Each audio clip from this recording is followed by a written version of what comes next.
All right. What's going on, guys? Welcome to Wired Wednesdays. Let's see if my mic is unmuted. I can hear you, so I think we're doing good.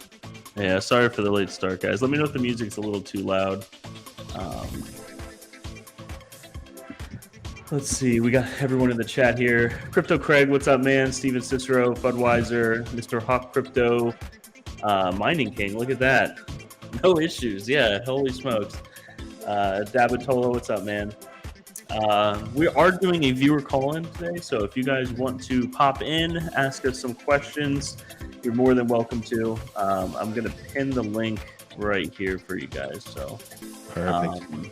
But yeah, no, it's been a long week. I saw Terra Hash Tuesday last night with King and Mike, and a lot going on. And that's why I put planned builds here. And we were talking about that right before we went live, I think, Dave, right? Yeah. You want to go over your planned build real quick? So real quick. Take your time, Dave.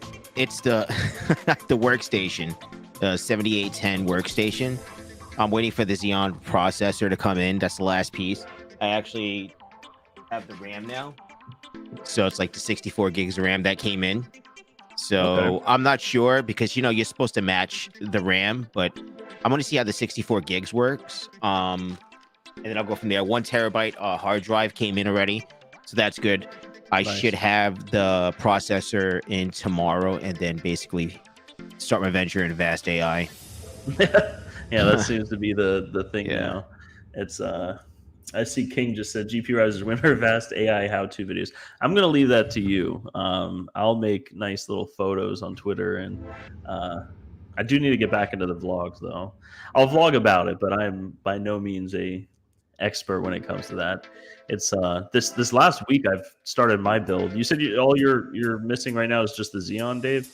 Yeah, so now and then basically I have to do a couple of wires for the rig, and then I mean it's all basically built because I took it all apart, and then I had to put it back together, and then so I'm just gonna No, you have to do all the, it's like a flash drive to get Linux on there, or Ubuntu, right?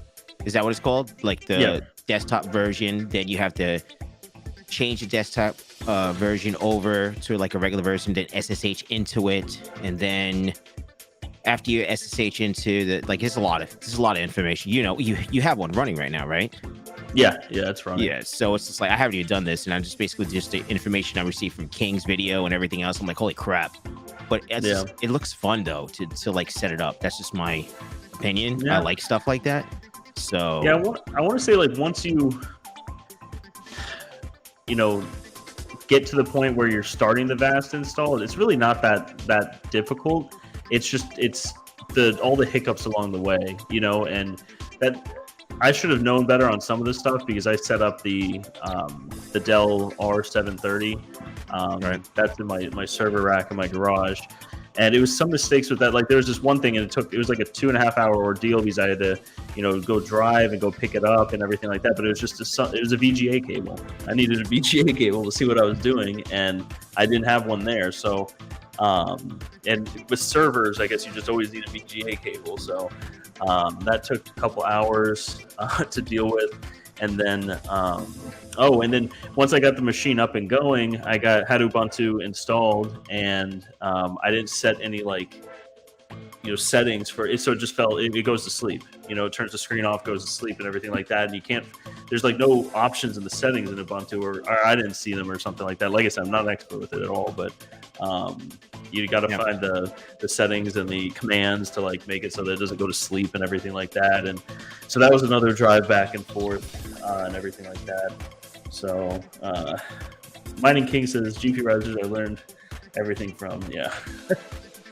But yeah, no, it was a fun build. And what GPU are you going to put in your build? So I'm going to do 2. So the Xeon processor can handle 2, and 60, like, you need, like, the rule of thumb, you need like 72 gigs, I guess, for the 24 gigs of VRAM that's going to be put in this setup with the 2 GPUs, right? But I think 64 will be okay. It's just a little under what the recommendations are, but I think I'm going to put 2 3060s in there. Yeah. I mean, instead of just 1, but I don't know if that's gonna, it depends, like, King's getting his rig rented out as a single. Now, is it beneficial just to have 1 single and just make 2 singles, or to actually put, hopefully you could call in or something like that, maybe, to maybe get a little bit more insight of, like, is it beneficial, like you? Because, well, you have 4090, so that's a totally different animal altogether, right? With the amount of bandwidth that you can supply them, and the amount of RAM that you put in there. Like, I'm kind of like testing waters out, per se, right? Trying to get my feet wet and trying to understand how all this works. Yeah. But I felt that maybe I should try to put 2 3060s in, or build another one. Now, like, I think from my understanding, if I have a Ryzen 5, that should be more than sufficient for one 3060 for the amount of threads and for the cores and threads requirements. So maybe I'll just, because I already have a motherboard, like I have an X470, AMD motherboard, right? So, I mean, I already have the CPU and everything else, just a little bit more RAM, and I could build another one as a single. I don't know yet. I'm trying to figure it out. There's so many different things. I see Mike in the back. I'll bring you in 30 seconds, Mike. But some builds are good with just 1 card. I know 1 card builds are in high demand because language models like Stable Diffusion and stuff unless they changed it in the last week, because everything changes at light speed in this, but they only allow 1 GPU per instance. So it's not really worth them renting, a rig with, 4 cards in there or anything like that. So there's a high demand for that. And it's a pretty friendly language model and everything. So I've noticed, King and Mike, and I'll bring Mike in here real quick while I'm talking, but oh, that's loud, Mike. But Mike and King actually got, what is that sound? I don't know. It smells like he's farting. Here, let me mute Mike. It sounded like it was like his phone was ringing. Like it's It's Right, ringing. I'm gonna mute you for a minute, Mike. It's beeping loud. I can't hear anything. Here, Mike, call back in. Okay, but yeah, language. This is the one time where Mike's audio is not good. Usually, it's like the most pristine audio, right? All right, try it now. How about now? Yeah, that's a lot better, Mike. Yeah, but, it's because your music is too loud. No, it was like a thump. It's feeding like back loud, into my. It's feeding back into my phone. But yeah, I was just talking about Mike's rig and King's rig. Like their CPUs are being hammered. You know what I mean? Like they're experiencing that and not much GPU usage. But then mine's like the opposite, where the 4090s, it's all GPU and my CPU is not being used at all. So it's different per card, I guess, depending on what they're doing. You know what I mean? So it's kind of finding the right. There's not a right or wrong. Any card would rent to be useful, but it's different per card, I guess you could say. Here, I could share this. Yeah, because I mean, Mike Hawk has a 3090 setup, right? Hawk, yes, I have it. Yeah, the music's a little loud, guys. Mike, can you lower it? It's really loud. There we go. Thank God. Thank Jesus. Now I can hear you. What's the question? You have a 3090 setup, correct? Like one? Yeah. So I got a 3090 with 64 gigs of RAM on a 7900X B550 motherboard.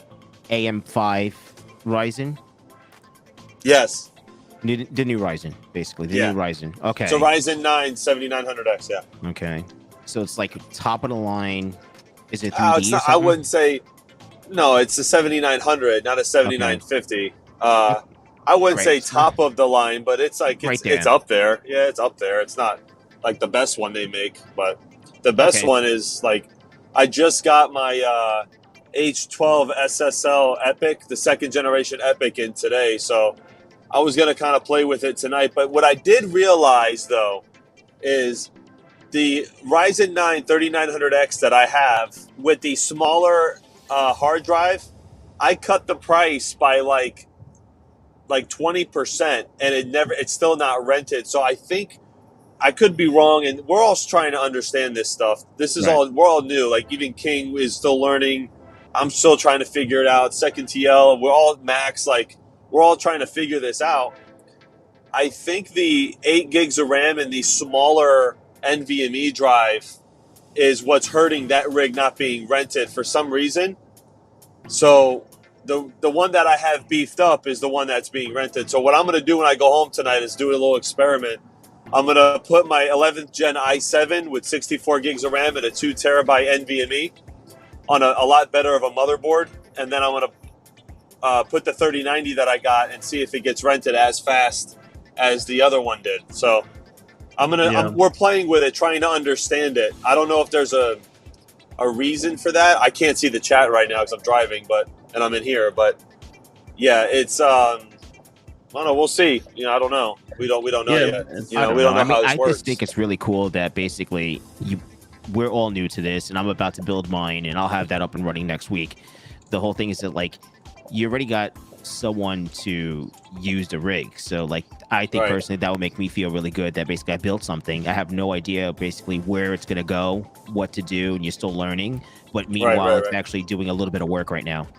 So like that's what the fun part about all this is. It's like crypto mining, right? So it's like you're learning this stuff, and but let's understand that this is not crypto mining. Mike, please lower the music. It's so loud. I don't know if you raised it. Yeah, you raised it.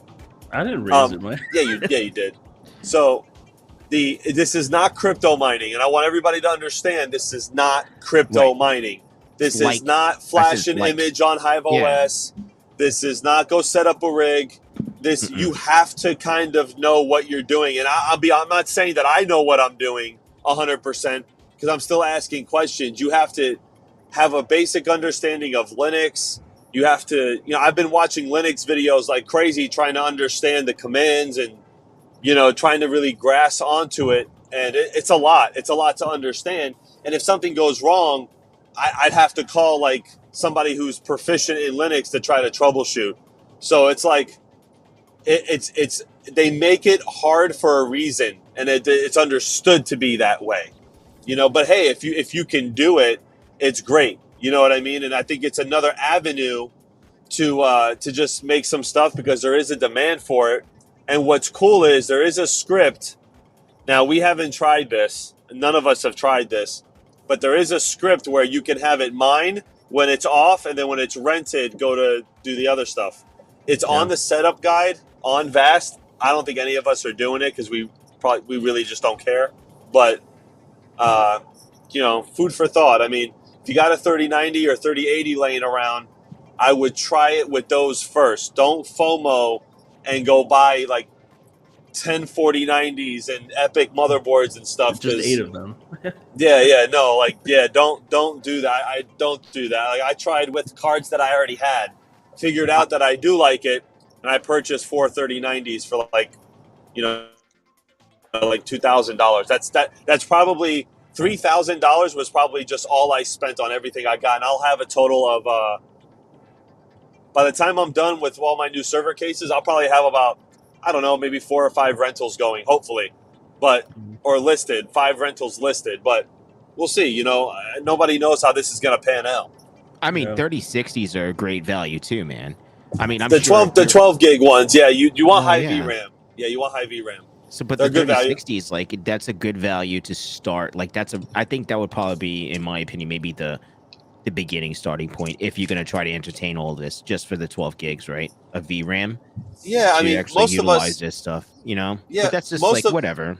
Everybody's on a budget, so just don't go and, like you said, don't go get a mortgage out and say, hey, this looks like fun, let's go try this, and you're spending like 10 grand. No, don't. When you don't do that. No. It's not even, like you said, it's not crypto mining. It's not like you set up the rig 1, 2, 3, and then basically it takes hours. Something, it takes hours to get running, and then like I've had to troubleshoot the second rig for some reason, and I think it's the RAM, and I think it's the RAM and the NVMe drive. I think are just too small. I think that's why it keeps freezing.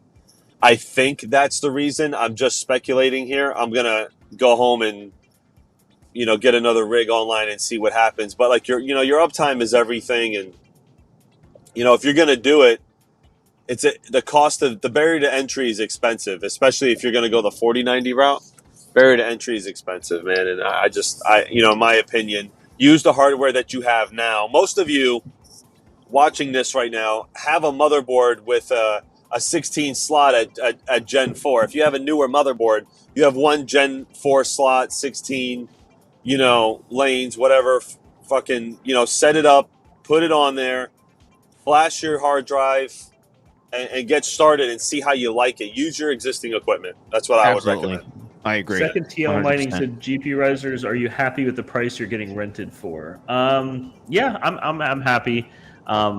I would say that like Vast, and I'm guessing these other marketplaces have like an onboarding. I would call it like an onboarding period where your reliability has to, you have to have proof that you're, have uptime and everything like that.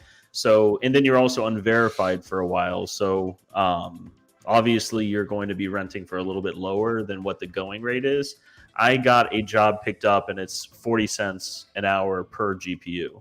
And then also like there's a bandwidth tack on to that, and also a storage.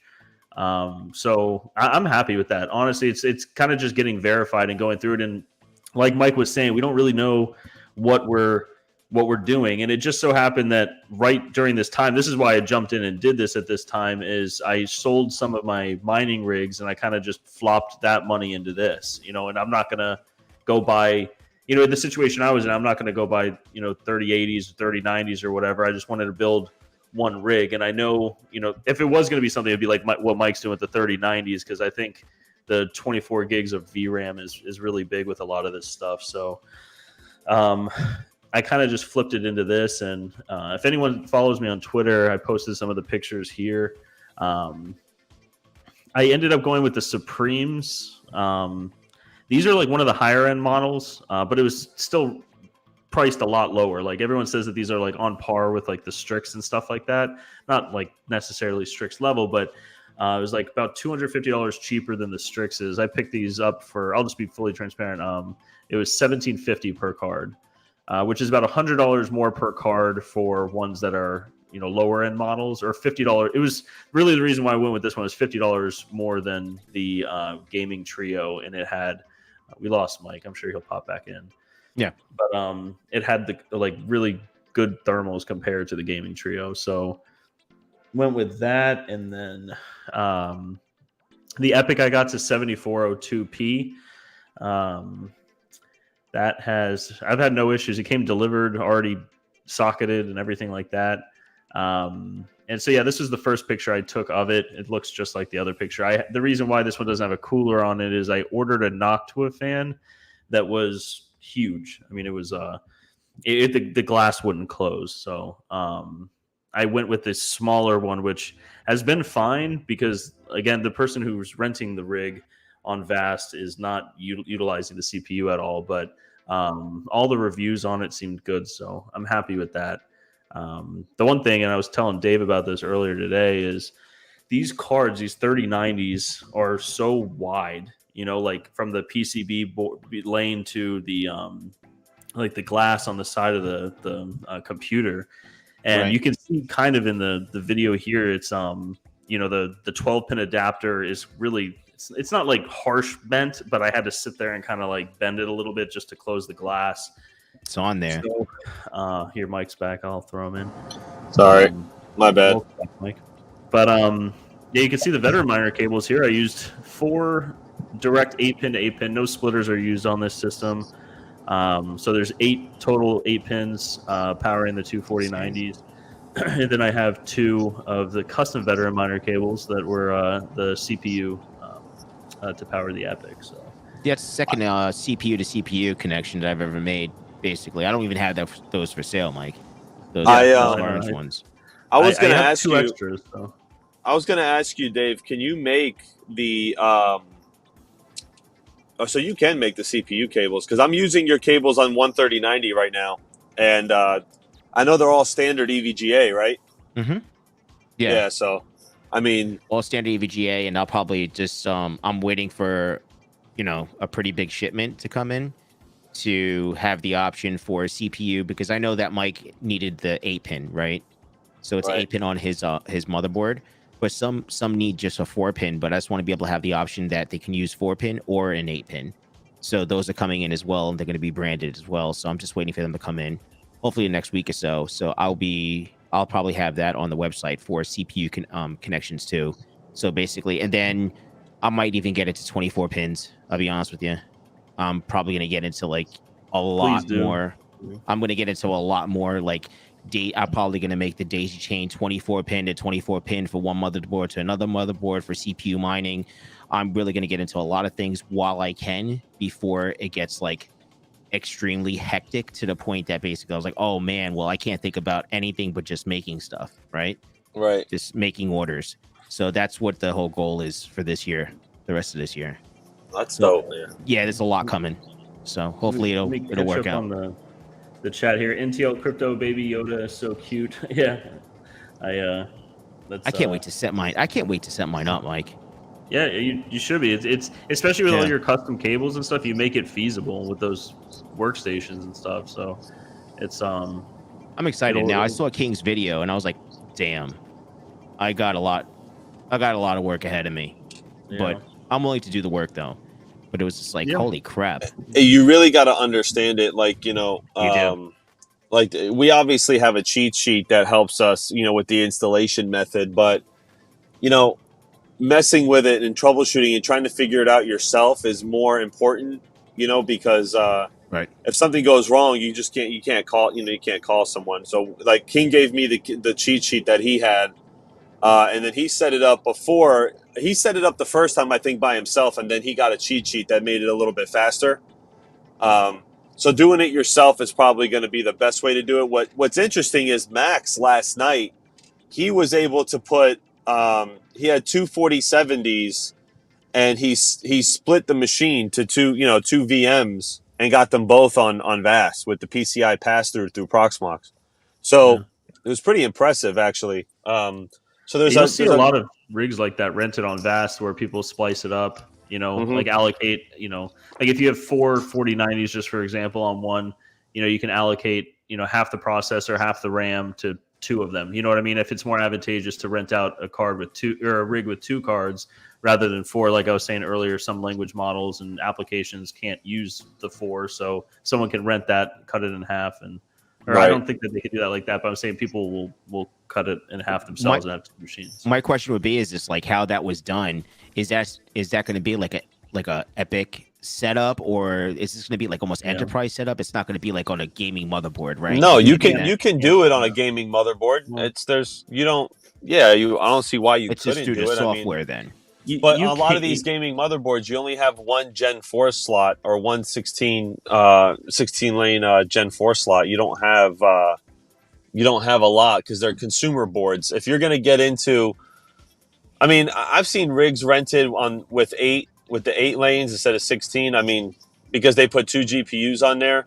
Mm-hmm. I mean, if you're going to get into it and you really want to do it the right way, the best thing to do is to go get like a EATX like motherboard, and like after you try it out and you're realizing, okay, you want to do this, in my opinion, just stay away from the consumer grade boards. Go to and you can get them cheap, man. You can get a first generation Epic with an H11 SSL motherboard. You can get that combo for like $300 on eBay. So check this out, Mike Hawk. So I'm reading the chat right now. Max Voltage said he's using MSI X470, and that's what I thought too. I didn't want to, I wasn't 100% sure, but that's the reason why I mentioned that, is because that's the motherboard that I have, is the X470. I wasn't sure, but it actually has 8x8 PCIe 2 GPUs, so you have 2 16 slots on that one. Right. Well, right. It'll get cut in half because you're putting 2 GPUs on there. But yeah, you can do that. Of course you can. I have quite a few of those motherboards because it's really funny. So before I started, I was doing CPU mining. I was going to do that. I never did it, but I was getting ready for CPU mining. So of course, Rabid Mining, this guy with X470 boards, MSI, right? And then basically I was getting some using the Ryzen CPUs and everything else, but I never got into it. So then I started using those boards for mining in the beginning, for the GPUs, right? And then I ventured off into obviously Octominer and then other boards for just mining itself, right? So this is pretty cool that I actually have this hardware, just like anyone else, that we could utilize this and just learn. It's something new, but I wouldn't go out there and go spend a shitload of money though. But you can, like I said, you could get a first generation Epic on an H11, when you can put I think it's got PCIe 3.0, but you can do 16 lanes per GPU. It's a lot of lanes, man. And you can get a lot. You just get a riser, and you can put, what does something like that cost? You can get the CPU and motherboard combo for $300 on eBay for a first generation Epic. It's an older CPU, but it'll get the job done. Yeah, if you look here, my CPU is not even being used. That's crazy. Occasionally is being used. So, like I say, it depends on what, I guess, model or what setup you have. They might utilize, they're utilizing Mike's and King's CPU, but they're not on mine. So maybe people who are renting 4090s are doing something else. I just wanted to comment on a couple things in the chat. It says, this old miner, what are you computing? Vast? Yes, this is Vast AI. Well, not the dashboard. This is tools that King told me about. It's BPyTop. It's BPyTop. Yeah, the one on the right, that's moving all the time, that's the GPUs. The one on the left is the overall system with the CPU stuff. But Mining Kiing says GPURisers 5 gig fiber plus Vast AI equals GPURisers data center. Yeah, maybe in the garage in a little bit. But second TL Mining GPURisers, how is your GPU temps when it's getting rented? They're actually pretty good. If you look here, I don't know if you guys can see it, but it shows temp right on the first one, and the first one is going to be the one that's crammed, that doesn't have much space for the fans. The second one on the bottom is the one that's pulling in air from the bottom of the case. The top one fluctuates anywhere between 46C to 57C, like you just saw, or 50C, 54C. The bottom one stays in the high 30s, low 40s.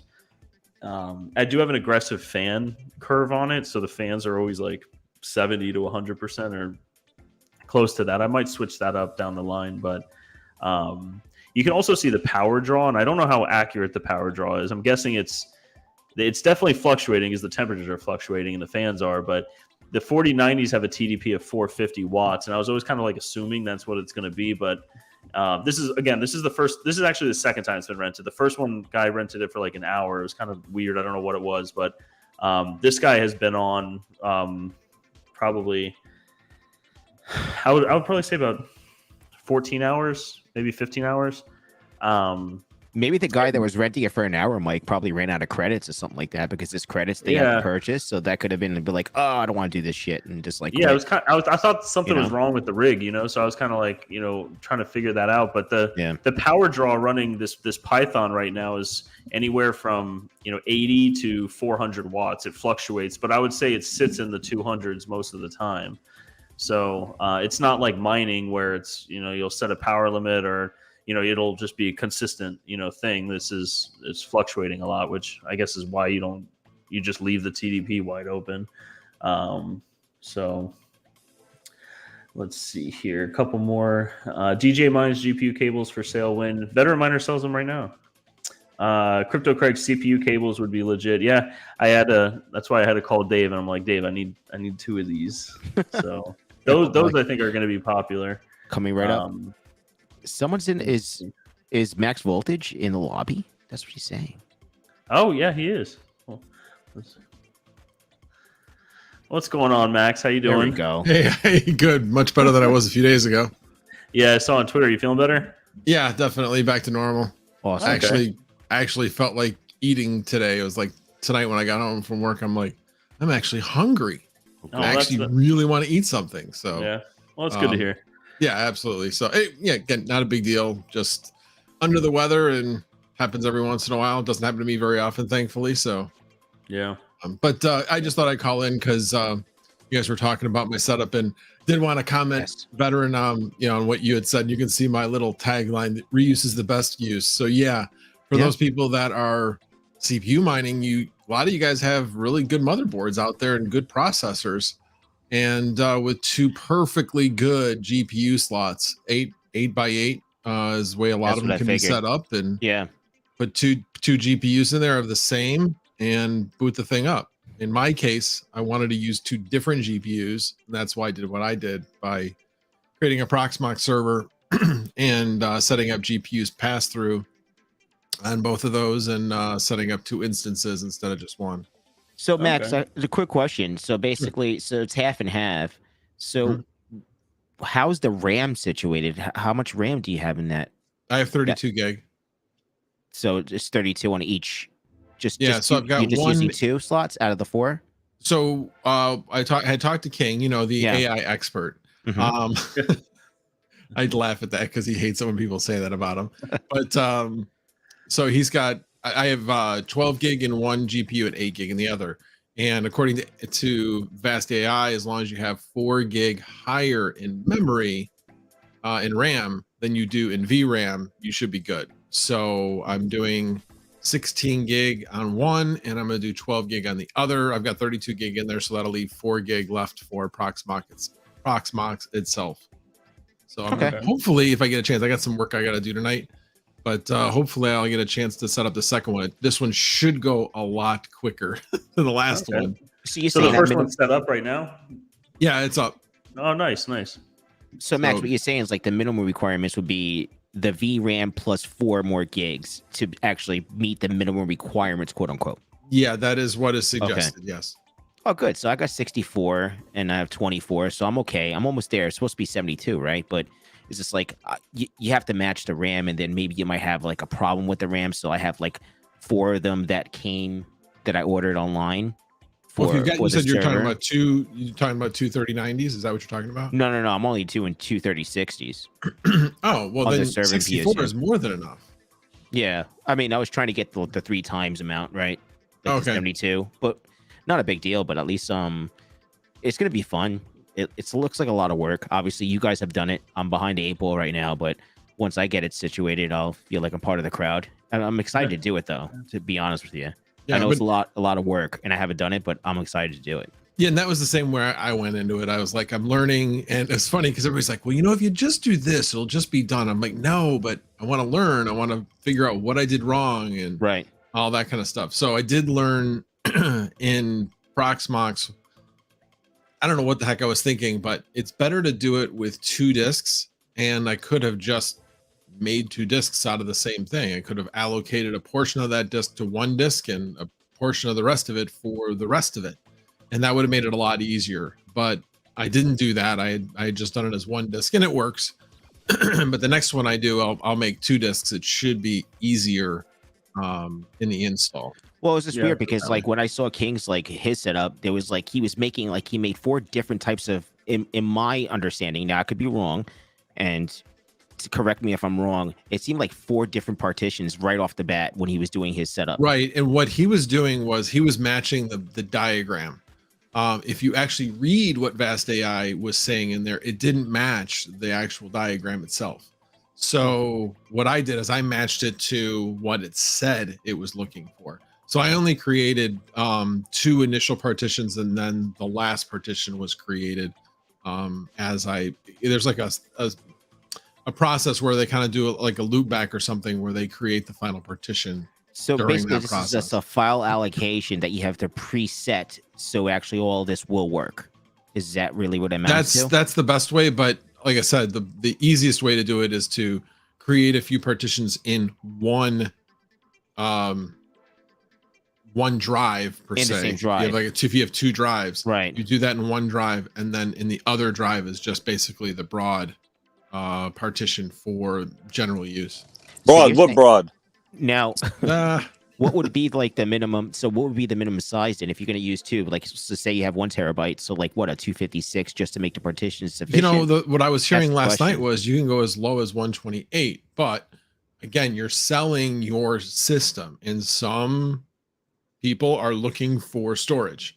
No, let's just say you did the 128 to allocate those partitions, but then you have your 1 terabyte that's ready to be utilized. Right. My point is that even as little as 128, Vast says is fine. But obviously that won't be as appealing to everybody, to all people that want to rent your machine, as some people are going to be looking for more storage. So there really isn't a recommended amount other than at least 128 gig. But the more you have, obviously, depending on the application, it could be beneficial to have more. I went with a 2 gig drive because 2 gig drives was like, or sorry, not 2 gig, 2 terabit drives is the sweet spot right now. 4 terabit drives are more than twice as expensive as 2 terabit drives. So I basically, that's the only thing I bought for this machine. Everything else I had on hand. So I bought a 2 terabit SSD. What, an M2? Standard SATA. Or was it in like NVMe or a regular SSD? No, regular SATA. Okay. Yeah, I did the same thing. I went with 2 terabytes for the Vast drive, and then I did just a 1 terabyte for the main drive on it. The 1 terabyte I think I got for like $40, and the 2 terabyte NVMe I got for I think $90. Memory is just so cheap right now, or not memory, but storage is so cheap. Right. It's crazy. So get it while we can then, because it's not going to always be like that, I'm sure. Yeah. And I actually have plenty of space. I've got 256. So I do have a 256 gig M.2 NVMe in the machine, but I was just planning on just leaving that for Proxmox. Not that it needs anywhere near that amount, but like I said, the next one I'll probably allocate the main space for a Vast. I'll give it some of that on the NVMe to make it run just a little bit faster. And I get that. For storage, I'll just create that on the actual 2 terabit drive. Well, we don't know enough yet to find out, like, is it going to be that big of a difference for the storage as an NVMe or a SATA drive, and how it doesn't matter how people are going to utilize it. Yeah, right now it doesn't matter. It doesn't matter. But again, it's one of those things where it all depends on the application. Right. Yeah. It's true. There's a way to. I know there was a couple questions people had about, the trolls and the few trolls that we have in this community. We're talking about security, right? And they were talking about, what if someone's doing something illegal on your on your units. Well, after me being a little bit more critical on them and asking, saying, okay, instead of criticizing, why don't you guys just tell us what to look for and stop being a bunch of keyboard warriors? And then they said, a few people that I reached out to who actually were cool were like, look, these are a list of things that you can look for when you look at your logs or you look at your running processes, right? So Second TL and I and King, I think King was in there. I think he went to bed. We were looking at the logs and just seeing, like, you can kind of see what they're doing and get a general idea of what they're doing. It's important to know that, that you can do that. So everybody should, educate themselves on how to look at it, because honestly, I mean, it's a Docker system. They're running a Docker, and yeah, it's secure-ish, but you still want to be able to know what they're doing. And although you can't see everything going on inside, you can kind of get an idea if they're running like, things that, could be used for nefarious purposes and stuff like that. So just food for thought for everybody. Like, definitely look into checking your logs once I did. I got a guy that's renting my rig. He's running a language model for something. And then, which I actually looked it up. We Googled everything, and it's from NVIDIA. So he's doing something. I don't know if it's like a student or something like that. He's doing something with language and code, or I don't know, but it has nothing that was popping up like any red flags. So with anyone that's more knowledgeable, obviously, than I am, but it's definitely food for thought for everyone. I just thought about it. I bet this is a lot of college students are probably utilizing this for classes or just basically like learning this probably better than what we know right now, right? Yeah. So that's pretty cool, man. This is going to be, well, it's big, but it's going to be extremely huge as the days it is go pretty on. interesting because I know I had helped my daughter when she was in school just a couple years ago set up a hypervisor within Windows, and basically got a GPU pass through on that. And she was like, again, this was during the GPU shortage, and she had two 3060 Ti's in her computer. So let's just say she was a favorite lab partner for her classmates. So yeah, but yeah, I could definitely see people who can't afford the actual GPU, but they can, for the little bit of time they actually need this to do some work. Yeah, it's definitely an application they could use this for. Yeah, 100%. It makes it affordable too, compared to renting these instances on AWS or something. If you need a 4090 or a 3080 or a whatever, 60, then you could just rent one, instead of paying all this money to build out a machine just for one course or something like that, or just teaching one language model. Even if you're renting it for a month, it still beats the price than buying all the hardware, setting it all up, figuring that's like not their expertise is doing all of that. They just want to run these models and stuff like that. It's just pennies on a dollar at the end of the day, right? And basically people able to utilize just compute power, literally compute power for pennies on a dollar. Well, I mean, I know that I'm trying to remember what it was, but nothing wrong with that. My daughter did something with it was machine learning, and they were learning how something specifically looked, and they were having the machine look at two different things and would correct it when it did something wrong. And so they would let it go through, they would look at what it did, then they'd be like, no, this is this is this. They'd make the adjustments, and then the computer obviously would continually get better and better and better. So these were very high compute tasks that certainly you could run on a PC, but if you could run it on a better PC for a few bucks a day, why not? Yeah, that obviously they can get their work done faster. Yeah, 100%. It's interesting.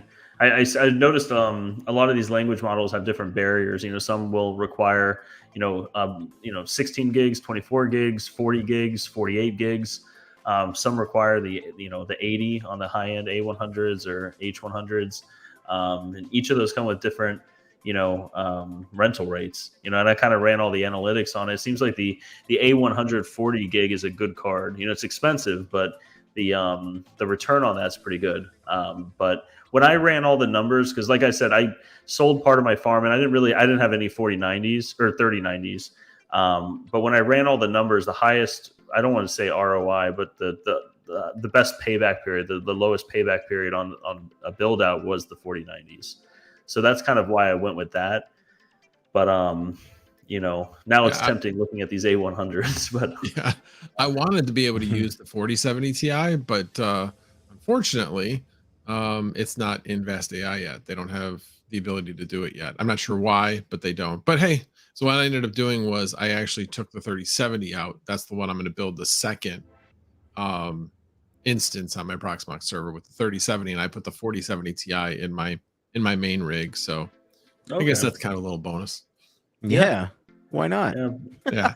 But it's cool building this stuff out. It's kind of like a new refresh. It kind of reminds me back of back in like 2016, 2017, and seeing all of that and seeing the returns. Honestly, the returns through Vast right now, at least, I'm sure it'll get saturated. Like all of this will, but it's just something new. And especially with what Flux is doing with proof of useful work, it's kind of like this, right? It's just a marketplace for compute power.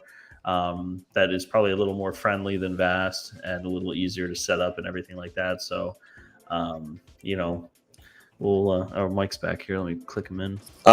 Hey, Max, real quick, there are 4070s rented on Vast. No, 4070 Ti. Ti.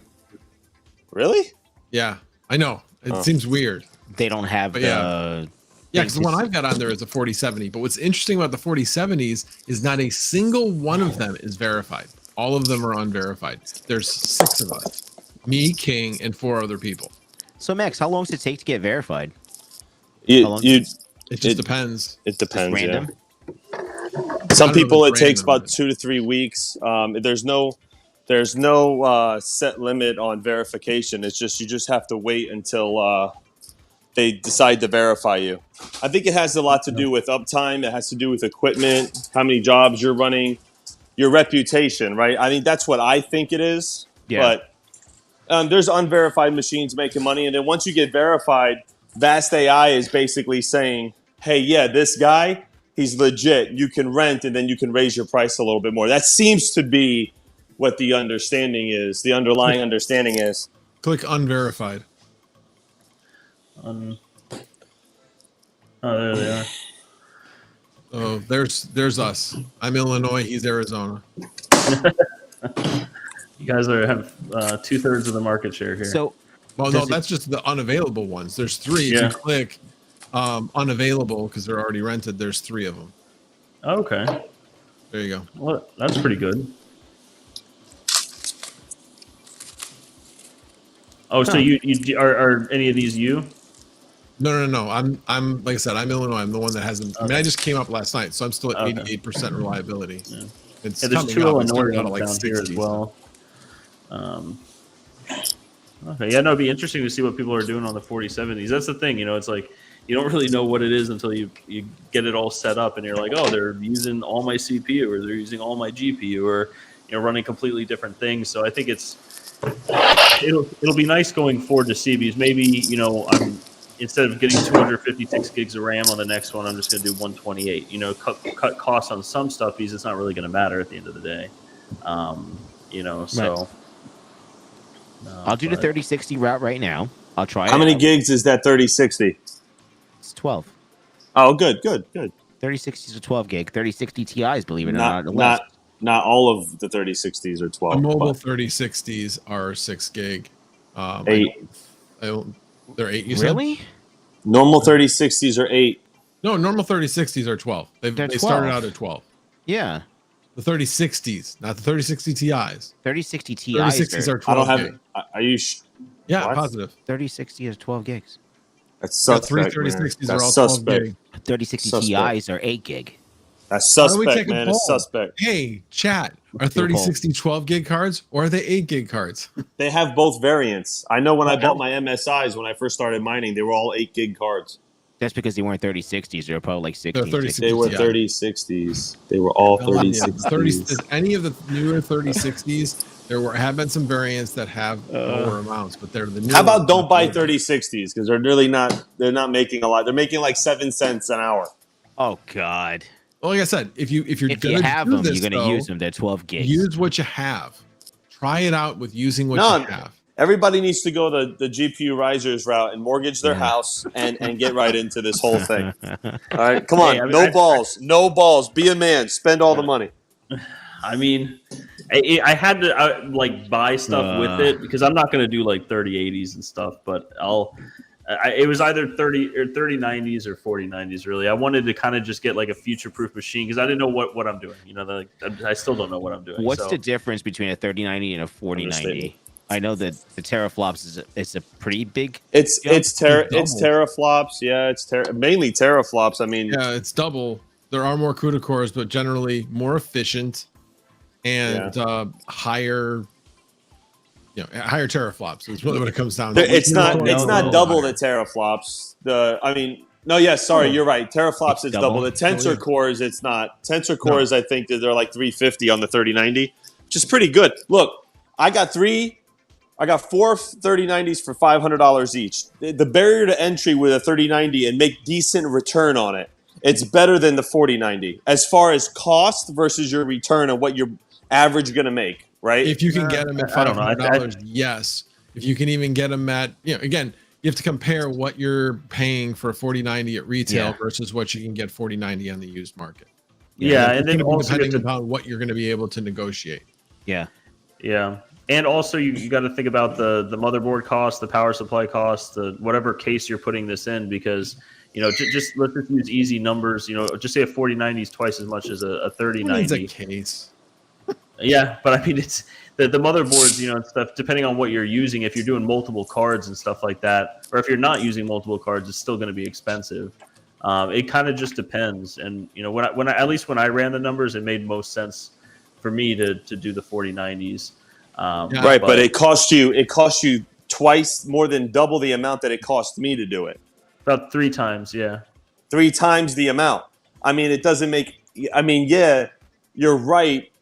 If you got the money to spare and do it, but if you don't want to spend $6,000 on a rig, you want to spend, $2,000, and try to figure it out, then a 3090 is going to be your best play. It's well, yeah. If you're budgeting, but for a return on it in a payoff period, they're very close, I think, right now. So I'm saying, like I said, the 3090 is great too. If I didn't do the 4090s, I would do the 3090s because I just see the language model. I mean, this is my opinion. This is not me doing, analytics on it, but looking at all these different language models and what they require, the ones that actually are learning, and rented for a while, it seems like the 24 gig is a good mark for that, because a lot of these are 20 plus gigabytes of VRAM. So because you also have to think about the rental time, if you're looking at just numbers, a 3090, or let's use a 3080 for an example, like a 10 gig 3080, it might rent for more if you're looking at just price per card and what it's renting for, but you also have to look at the amount of time that it's actually rented. So there's just so many variables in this, you know what I mean? And I don't think there's any right answer. It was just one of those things where it's like, I'm going to jump in and just kind of figure it out because, we with Terra and stuff like that, we talk to people. And it seems like a lot of these AI guys gravitate towards the A100s and the higher end, A6000s, and then the 4090s. So there you go. There's my AI rig there, right there.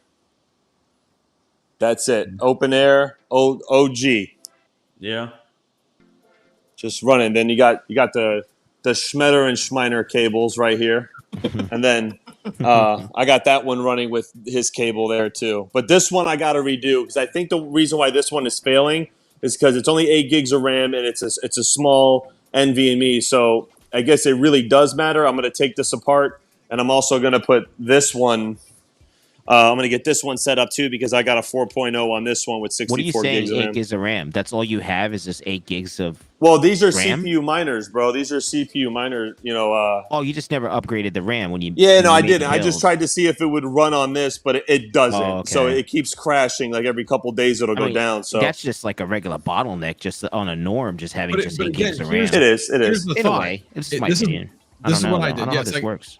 I have a couple of motherboards, and they all have RAM in them. So I basically took pieces out. I took actually what I ended up doing was I had 2 other boards that had 16 gigs of RAM in each, and they all matched. The stuff I had in the existing board that I'm using now didn't match what those were. So I took those 4, stuck them in, took those 2. I'll use those in one of the other boards. But point being is that look at what you have and build your first one. Don't go out and buy a bunch of stuff. Like I said, I spent 60 bucks. That's all I spent in order to get this thing up and running. And because I had all the stuff. And I know a lot of us have stuff lying around. Oh yeah. Look at what you have, put it together in a way that is favorable for VAST, which is making sure you have enough RAM, making sure you have a big enough hard drive. And then obviously making sure you got a decent graphics card. Yeah, I mean, I was just looking at it. I have I built I had to build another computer for the shop, right? And it's crazy because I have 32 gigs of RAM with a Ryzen 5 in there on an X470 motherboard. So at this point, I'm like, I have some extra RAM laying around too. I might just put that and just make just a cheap, like maybe use an Athlon processor, or just get like another cheap Ryzen or something like that. I think I might have one laying around and just build another, like, shop computer, because it's there, it's already done. It has the cooler on there, so if they're going to use it, it has that those Ryzen coolers. What are they called? Shit, I forgot. I can't remember the name. Wraith. Yeah, the Wraith coolers. They're efficient as hell. They're good. So I'll probably just well, actually, I just put that together. So I just did the paste on that, so it's good. So we'll have to touch it for like a year. Yeah, see, I did mine from a CPU cooler, or a CPU miner, so I had a Noctua D15. Oh yeah, so like your exactly. It can take whatever is thrown at it. Yeah, it doesn't matter. Right. Yeah, this is there's so many different avenues that all of us can do, but you have to get to the point of understanding Linux, understanding how to set everything up, and this is not like this, like Hawk was saying, this is not something that's just like, go on high OS and just get into it and you're good to go. It's a totally different animal. Like, yeah, I mean, the good part is there's more and more good documentation out about getting on Vast AI. Mine was, like I said, unique just because my trouble wasn't getting Vast up and running. My trouble was getting it up and running on Proxmox with PCI pass-through. So in my case, I just kick myself because it was telling us what was wrong. I had everything set up and I'm like, okay, everything's going perfectly according to plan until I went to go install the NVIDIA driver. And it was basically saying, sorry, your installation failed because you're in secure boot. And I'm like, no, I know I turned that off on the BIOS. Yeah, I turned it off in the BIOS on the main board, but little did I remember that again, when you say it's a VM, it is a virtual machine in every way, including its own BIOS. So, oh wow! Once I realized that, got into the BIOS. Sure enough, it was set up in secure boot. I turned that off, and lo and behold, everything else ran perfectly after that. Yeah, it's those small things that should be quick, that you'll learn on doing the next, every new build you do, it'll be faster and faster. But man, those things just like, Now the other thing that was real interesting, and I know I was talking to Hawk about this last night, is I know when I had like a consumer grade modem, whenever I tried to do port forwarding of ranges, it never seemed to work because when I would test all the ports in the range, it didn't work. And what I found was, because last night I actually literally did each and every port for 20 ports, sequential ports. I did a specific port forward on each and every one, plus for both TCP and UDP. So basically I did 40 entries on my router. When I went to go test them, lo and behold, same thing, only the highest number was showing open. All the other ones were showing closed. So I think basically from what we were able to tell, and I really should go out and put a message in the Discord chat for Vast to see if there's any networking people out there that can tell me, okay, in this particular situation, is it only going to show open if it's being like actively asked for? And since it's only one GPU, I think that's why we're only seeing one open port when in fact there's 20 open. Yeah. So I'm still trying to figure that part out. Yeah, yeah. I did the echo thing, and I opened up the port range on the modem, and I just did the one thing, like 4,000 to 4,099 or 40,000 to 40,099. Right. But then there's another drop down for where I'm starting it, so I put 40,000, and then set that, and then did the echo command again, and or I don't know if it was the first time or second time I did it, but it seems to be working. Like if it's not working properly, what would that look like? Would people not be able to connect? That's the thing is if it is showing up and you're able to, Vast is saying everything's okay. I'm guessing everything's okay. But if you actually go to a port checker, there's applications or not applications, websites out there that'll do port checks for you. Okay. And when I went to the port checker, that was what was telling me the highest number was the one that was open, and the rest of them are showing closed. And Hawk was like, yeah, that was the same way with mine, but it's working. So what difference does it make? I'm like, well, it's working, but it's not rented, right? And he's like, well, yeah, that's true. But so I was not sure if it was good, but I'm more convinced now that, yeah, if you have one GPU, you're probably only going to find one port out of the range that's actually open.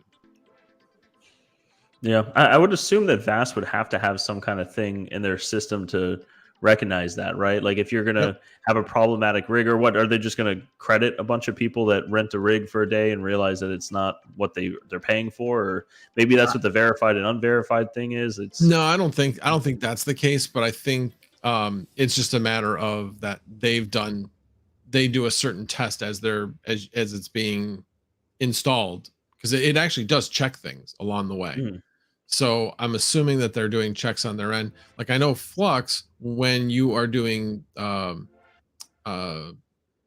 forwarding, if you don't have the port forward set up correctly, Flux OS will not be able to talk to the outside world. Yeah. So yeah, that has to be done correctly, and they do tests. So I'm assuming Vast does the same thing, but maybe not. I'm not sure. Yeah, it'd be interesting to see it.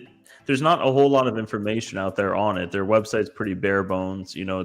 I feel like there's just not a lot. So we're all diving into it and seeing where it goes, which is fun. So, but I think they were sharing this website last night. It's the analytics for different cards, how many cards, and everything like that. So this is a fun website. I can put this in here for the chat if anyone's interested to look around. There it goes. But yeah, I didn't know about this until yesterday when it was popped up. But Second TL had a Twitter post probably about an hour ago. I commented on it, but it actually shows the difference between different lanes and stuff like that. Like what a 16x at 8.0, or no, I'm sorry, 8x at 4.0.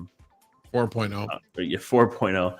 Versus, like if you split it up, PCIe 3 at 16 lanes. Yeah, and it shows like what the price difference is for that as well, which is kind of interesting, because that's why I went with 4.0 over a 3.0 board.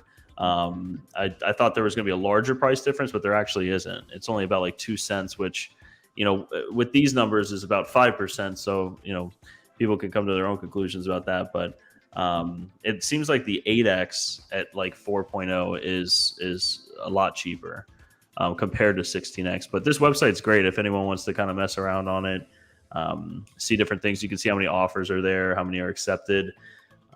I have a 4090 up here, but they have all the cards from Vast. It's a pretty cool tool.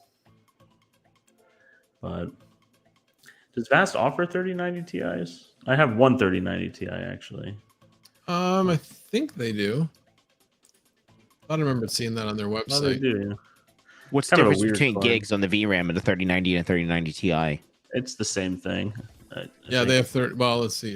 Is there any in here? Yeah, they got 3090 Ti's. Most of them are actually rented. Yeah, I'm looking at that now. Here, I'll pop that up. There we go. So check this bad boy out. Oh, there it is. Yes. What's the other length? thing. So for me, with having two in the same, I've got a 3070 for the Win 3 and an Asus Dual 4070. So the Asus Dual obviously is more narrow, but I've got this big honking card right next to it. So if they're both humming along, I'm not sure. I'm guessing that the 4070 is going to be, well, it's going to be choked off at least a little bit for air. Question is, how much will it affect it? So I'll be keeping an eye on that. But that's kind of the next step, is to get a couple of riser cables, right, so that you can separate them from the motherboard and separate them from one another. So, Mike, I don't know how long you guys are going to go, but I got a bunch of stuff in today, and I could do an unboxing live if you guys want to do it with the Epic and the motherboard and stuff, if you guys are interested. Yeah, you could do it while we're all chatting. Yep. All right, let me go get it. I'll be right back.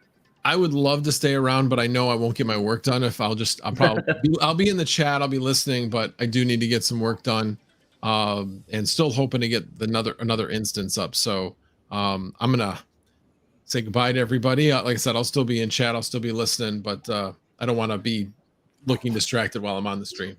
Appreciate you stopping by, Max. Thanks for stopping by, Max. I'm glad you're feeling better too. Bye. Thanks, appreciate it. I'll talk to you guys later. Okay. All right, bye. Let's see. We got some people in the chat. Let's see here. Hobbyist Miner, what's going on, man? Is PCIe 4 needed with VAST? No, it's not. It's not. You can have any PCIe lane that you want, but there's obviously a price difference, and I just had the website up that has some analytics on it, but 4.0 gets paid more, at 16x. But I think the second TL posted the screenshot on Twitter, but 4.0 at 16x gets the most. 4.0 at 8x gets not that great, and then 3.0 at 16x gets better than 4.0 at 8x. I'm probably butchering that, but you get the idea. It's kind of how you set it up. Let's see here. What else do we got? Sorry, guys, just trying to catch up on this. I haven't looked at the chat in a while. I'm not ignoring you guys. Gotta look at the chat, Mike. I know.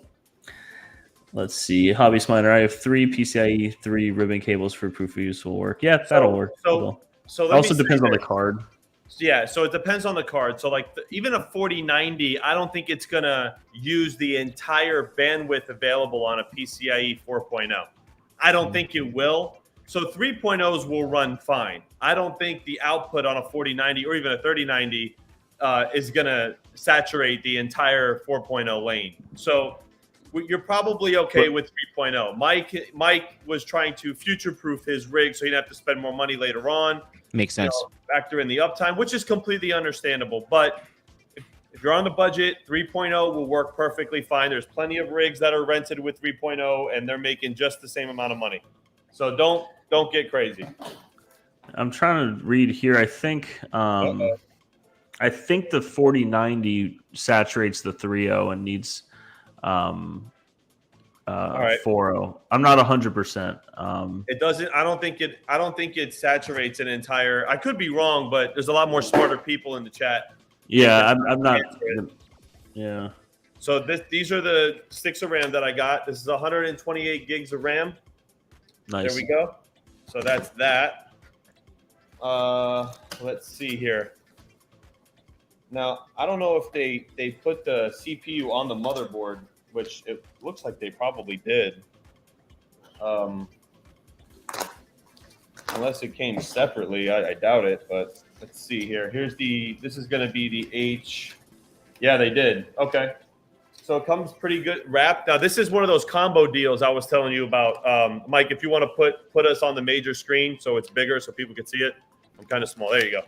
So, Dave, when we were talking about the deals you can get a first-gen Epic just like this on an H11 for like $300 on eBay. This is a Generation 2. Same thing. I think Mike has a Gen 2 or Gen 3. Yeah, and it looks like it here. I'm going to open it up. But. Now, I was looking at the it's not an Allen key. It looks like a Torx key. You have to have that special click, right, to actually torque it down for these Epics. Or am I wrong or no? They come pre-installed. I didn't. Yeah, they're pre-installed. Yeah, I know. But you're supposed to have that torque key, right? You need a special tool, right? All right. I was just checking because I worry about everything. With an Epic on it. Okay. And this Epic is made for a 24-pin ATX power supply. Yeah. Yeah. Well, yeah, just because it's 24 pin doesn't mean it's made. But I'm saying that's like the same it's board that I engineered use, for a Dave, that I 24 use pin. your cables for. Yes, it's Okay. an EA. This is an EATX. So enterprise ATX motherboard. Okay. I And think what's the that's what E power draw stands on for, that? I think that's what E stands for. What's the? Well, yeah, it's a full size motherboard. What's the power draw on just basically the motherboard and the CPU? So the CPU, I have a 7452. This is 150 watts full TDP, and the board maybe takes I don't know, maybe just for the sake of it, call it 200 for 200 all of watts. it. Yeah. Okay. Not bad. I mean, shoot. Like Mike, what power supply are you using? 16? I have 1600 watt EVGA, a T2. Not Solid. that it makes that big of a Sorry, difference. But I stand corrected. It's not an EATX. It's an SSI EEB. My bad. Ovalbore is right. The other EATXs are a different board. This is different. He is correct. Sorry about that. Thanks, bro. You could have messaged me and let me know. You can call me out on the live stream. But just real quick regarding the PCIe lanes, I did find this good chart here. It showed here. I guess I could share it. That probably makes the most sense instead of me reading it off to you guys. This is the PCIe scaling. Let me see if I can zoom it in real quick. It's pretty dope, man. I'm excited to get this started. This is going to go into a Silverstone case that I bought on my new 42U rack system. So what are you going to do with that? What's your setup for that? So 440 3090s? Yeah, so I'm thinking about I'm in between the A4000s and the 3090s. Whether I should I could put all 4 A4000s on here, put it in a server case, and it's Gucci. 3090s, not so much. I would probably be able to fit 2 on here and run it in a case without ribbon cables, without using these ribbon cables, right? I don't know what my play is going to be yet. I'm still thinking about it. I need to fix that one rig up there first. I'm going to start working on this when the other stuff comes in, and that's it. So, I mean, we'll see. Mike, are you reusing, are you turning all your CPU rigs into these AI rigs? Is that what you're doing? Yeah, I am. Yeah. So yeah, see that's smart. I would do the same thing because I know a lot of people did the CPU mining and stuff like that, but that's like a great transition to exactly what you're doing. Like the 4U cases, you just throw that in there. You already have a good CPU, probably good RAM, right? Yeah, well, that one up there didn't, but the RAM is cheap. Like this, look at this right here. Like this is a ASRock. Okay, everybody trolling me. This is an ASRock motherboard. It's got an i7 11th gen. It's got a 500 gigabyte NVMe Gen 3 and 64 gigs of RAM. Like this is prime, ready to go. And it's got a 4.0 slot right here. Nice. Now, this wasn't a CPU mining rig built per se. This was from like an old computer that was sitting around doing nothing. And I'm like, screw it. Like, let me just use it. Like all of this right here probably saved me $1,000 probably, maybe a little less. Yeah.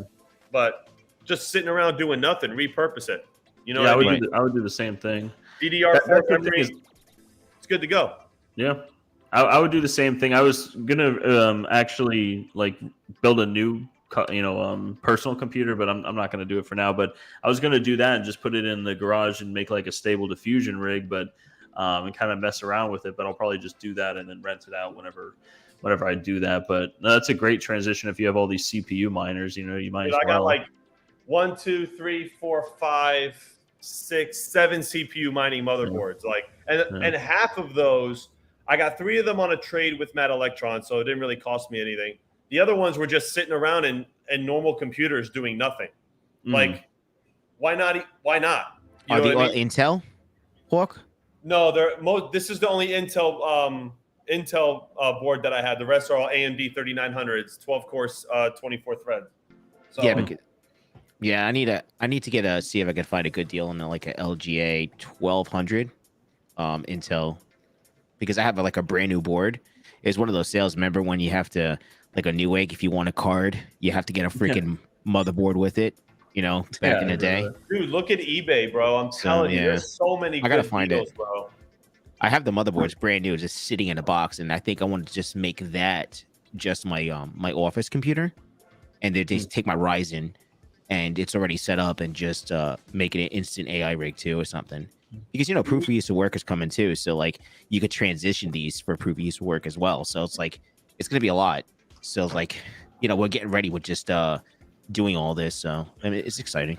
Yeah, I think it's gonna come down to is what is, it's almost like mine, like what's most profitable, except it's just gonna be renting compute power, because once proof of useful work is available, it's just gonna be a marketplace, right? Like you kind of just set your rig up and you do it. So if you're getting higher payouts on that marketplace, you'll go there, or Vast or whatever. There's also a lot of these, I don't want to use the word private, but there's a lot of these companies out there. Like you can see it on the front page of Vast. It's right there, Fluid Stack, RunPod, stuff like that. And I actually reached out to the group at RunPod, and they have requirements and stuff like that. So like you need different tiers of stuff. You need not specific cards, but you need a certain amount of cards, and they kind of like vet who they bring on to their system, and you get in return for that you get paid more, because Vast takes 25% of revenue, which is crazy. Yeah. That's like that in good for them, honestly, because they kind of hold a market share right now. That's going to slowly go down. There's going to be another company that comes,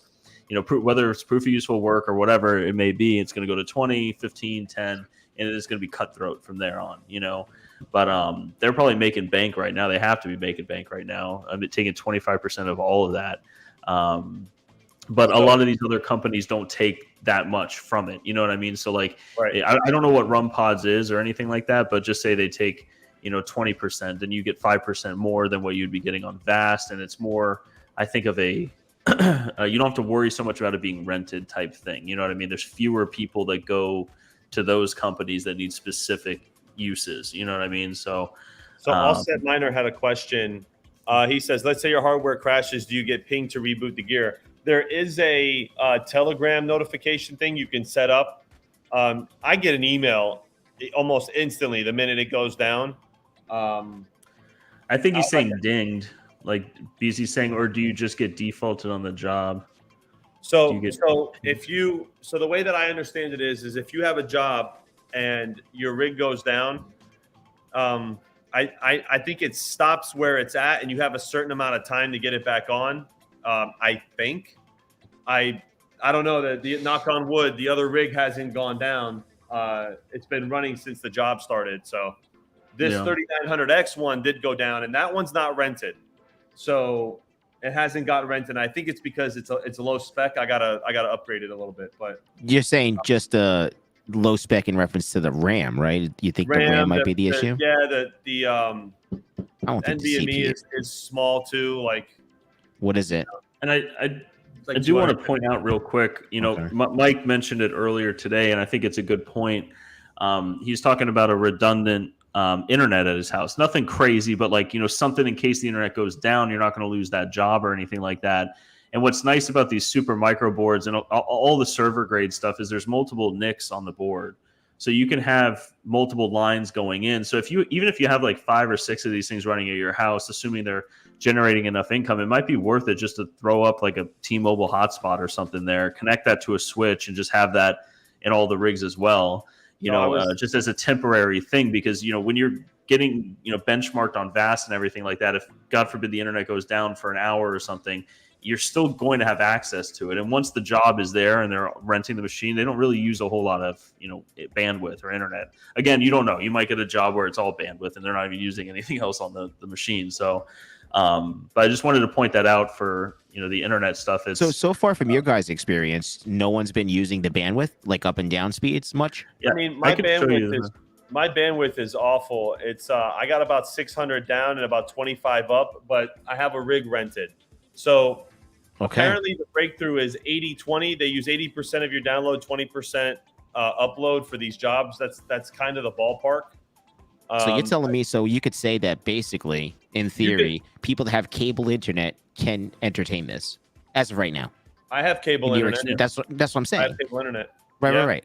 I know, but I'm saying like second TL's got a shitty upload speed too, and he's rented as well. So I don't know. That's really good to know. I know that download speed's important. I know download is important. Yeah. I don't know if upload is as important. I don't know. We're still figuring this out. Literally, I'm sitting here staring at all this shit. Yeah. Kind of what you're saying, Dave, you can kind of see on here since this rig has been rented today, like I said, it probably got rented. It's 10 p.m. Eastern right now, close to that. This was probably rented at 7:30 in the morning or so. They've downloaded 11.5 gigs and they uploaded 1.8 gigs. But you can see it's like kilobytes of information. It's not a lot at all. And you also get paid on bandwidth, not just the GPUs. So that's a good thing. When you're saying you get paid on bandwidth as well for what you say that you're allocating the bandwidth for when you set up your what rig? they use. It's almost like gas in a car. You know what I mean? Like a rental car. Oh, so so you get paid on. It's not a lot, but you do get paid on it. Oh wow! And you also get paid on how much of the storage they use. Which, if they're trying to avoid that, they'll probably put as much on their local drives as they can. But you can see here, I think the let's see, out of the drives that I have in there, the Docker that's connected right now, the 1.81 terabytes, that's the 2 terabyte I allocated to them. They're only using 5% of that, 93 gigs. What I did notice is that number is going up as this is going on. So I hope that it keeps going up because they're going to be paying hourly on that storage. So that's just, and these are just Vast.ai fees that are separate from what you said, the $1 per hour or whatever. The cents per hour, let me see if I can. It works. Yeah. So you're not. They charge your bandwidth per terabyte of information. So that's the way that it's. I believe that's the way that it's priced. But I think when you set your price, that's what you're gonna make minus the fee for VAS. So, I mean, That's pretty freaking cool, though. I have a brand new Ubiquity setup, which is sitting in a box over here. I have to wait. I'm waiting for my rack to come in. But, Mike was talking a little bit about the, redundant internet, right? And look, like, honestly, like, you can run like a mini style data center at your house. You could get a 5G. The 5G upload is not terrible on the new T-Mobile hotspots. It's like 10 or 15, I think. It's not awful, right? The download is ridiculously good. It's like 300-400. So even if you have like a Starlink backup, right? Which Starlink is not bad at all, right? So, I mean, it's a pretty cool thing. Like the Ubiquity has a way to put the one that I got is a Dream Machine. So you can put one SFP and one WAN, right? And you can have two WANs, and you can have one from coming like RJ45, and then you have your SFP. So, and then I was talking with Panda because Panda's like the Ubiquity god, and he was telling me there's a way to do it where you could tell it to switch over immediately to the redundant internet connection so you don't lose it. But I don't know if I really don't know if it's going to switch the IP addresses around. So I don't know if there's a way to. I have to do research into it. I'm not sure if there's a way to do that. With the IP addresses, because a lot of this is IP based. So it's a good question. It's a failover. Yes, it's a failover. Yeah. When you guys do this Vast.ai setup, are you doing your own IP address? Are you allocating your own personal IP address to this system? What does that mean? Like, depending what port you're using, are you dedicating your own IP address to the port that you're letting them use from your router coming in? How else are you gonna do it? They just I don't connect know. it, right? I don't understand the question. You have internet service at your house. You have one IP address. That's all you can use. Right, but you're able to allocate and actually make your own dedicated IP address through your router and modem itself. You mean no? You can't make another IP address. You can VLAN it. Is that what you're asking? Well, are you making a virtual machine? No. Out of this? I don't make any virtual machines. All my hardware are machines, reality machines. You're such an idiot. VMing is good if you want to. It's a good way to do things. I'm not doing that because I just don't see the need to do that. Max did it. It's pretty cool the way he did it. It's just to each his own. But no, you have an IP address. If you have a decent router, you can set that rig on a VLAN, but it's going to be your home IP address. There's no way to get it unless you pay for another one from your ISP. or you bring another line in, I'm sure that's probably the only way you're going to get another IP address. I mean, well, I mean, it's really hard to get static IP addresses and pay for them on residential. Tried it. It doesn't work. I don't know. I'm thinking, see, I'm like King. I have an option of having, I could have 3 different types of internet coming into my home. I could get 2 1 gig services, separate services, and also like you have cable service as well. Yeah, you because can they'll put, give me you can 2 put a and bunch then of a cable. machines on a shared line. Like if you bring in another line to your house and you just want Right, that line just for your dedicate vast AI that stuff. just for that and not my home. I was You thinking could, about that, but it's not. You Is it could. worth it though? You spend an extra $65 a month, man. You know what I mean, or Well, 69 right. bucks a So month. that's this what this whole thing is about, right? How much Right. are you gonna make? What's your barrier to entry?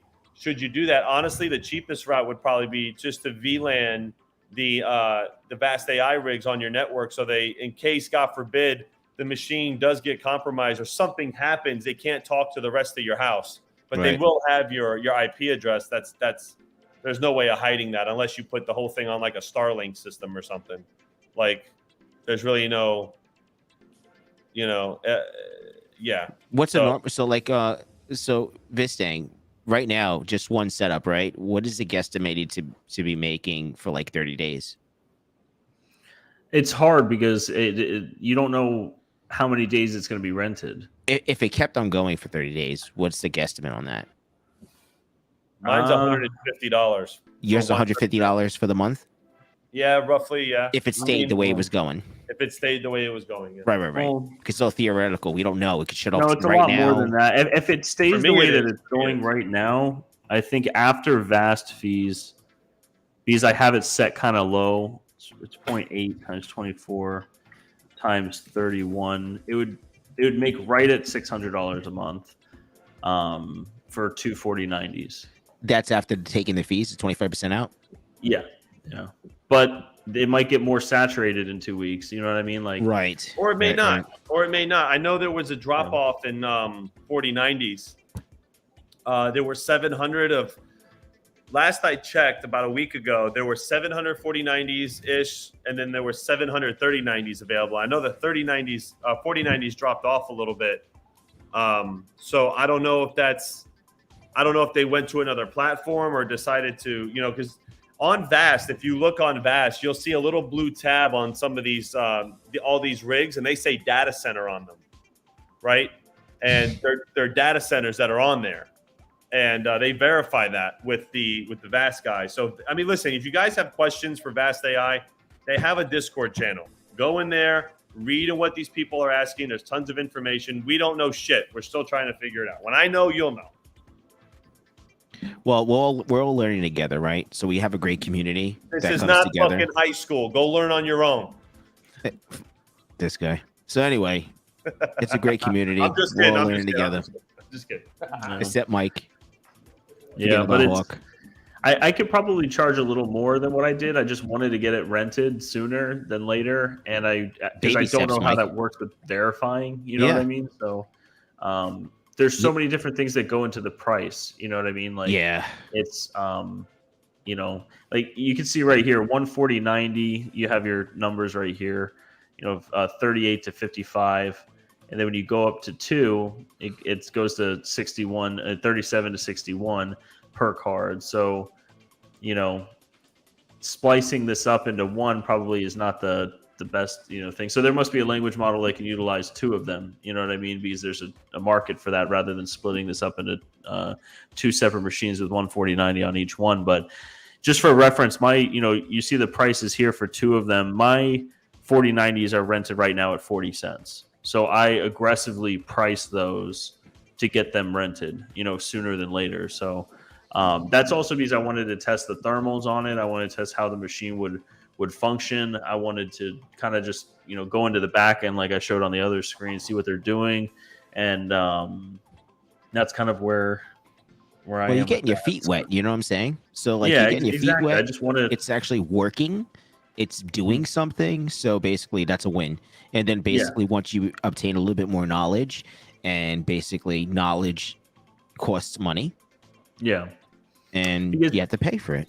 So yeah, and that's why I kind of went with these parts on everything. I know people probably think I'm a little crazy. Why'd you buy 4090s and Epic motherboards and stuff? And the honest answer is, it's one, I didn't have any hardware. I didn't have CPU mining rigs to switch into it or anything like that. So I wanted to buy something that was going to future proof it later down the road. But and also, like I said, I just didn't have hardware for it. But it was also, at Terra in at our Melbourne data center, that's being completely, that data center is going to look a lot different sometime soon, pretty soon, because we're retrofitting that whole data center to do exactly this, host AI, because a lot of these AI platforms also, you need, good internet. It's not, a lot of these private groups and private companies are not looking for just anyone to upload any card or anything like that. They want specific stuff.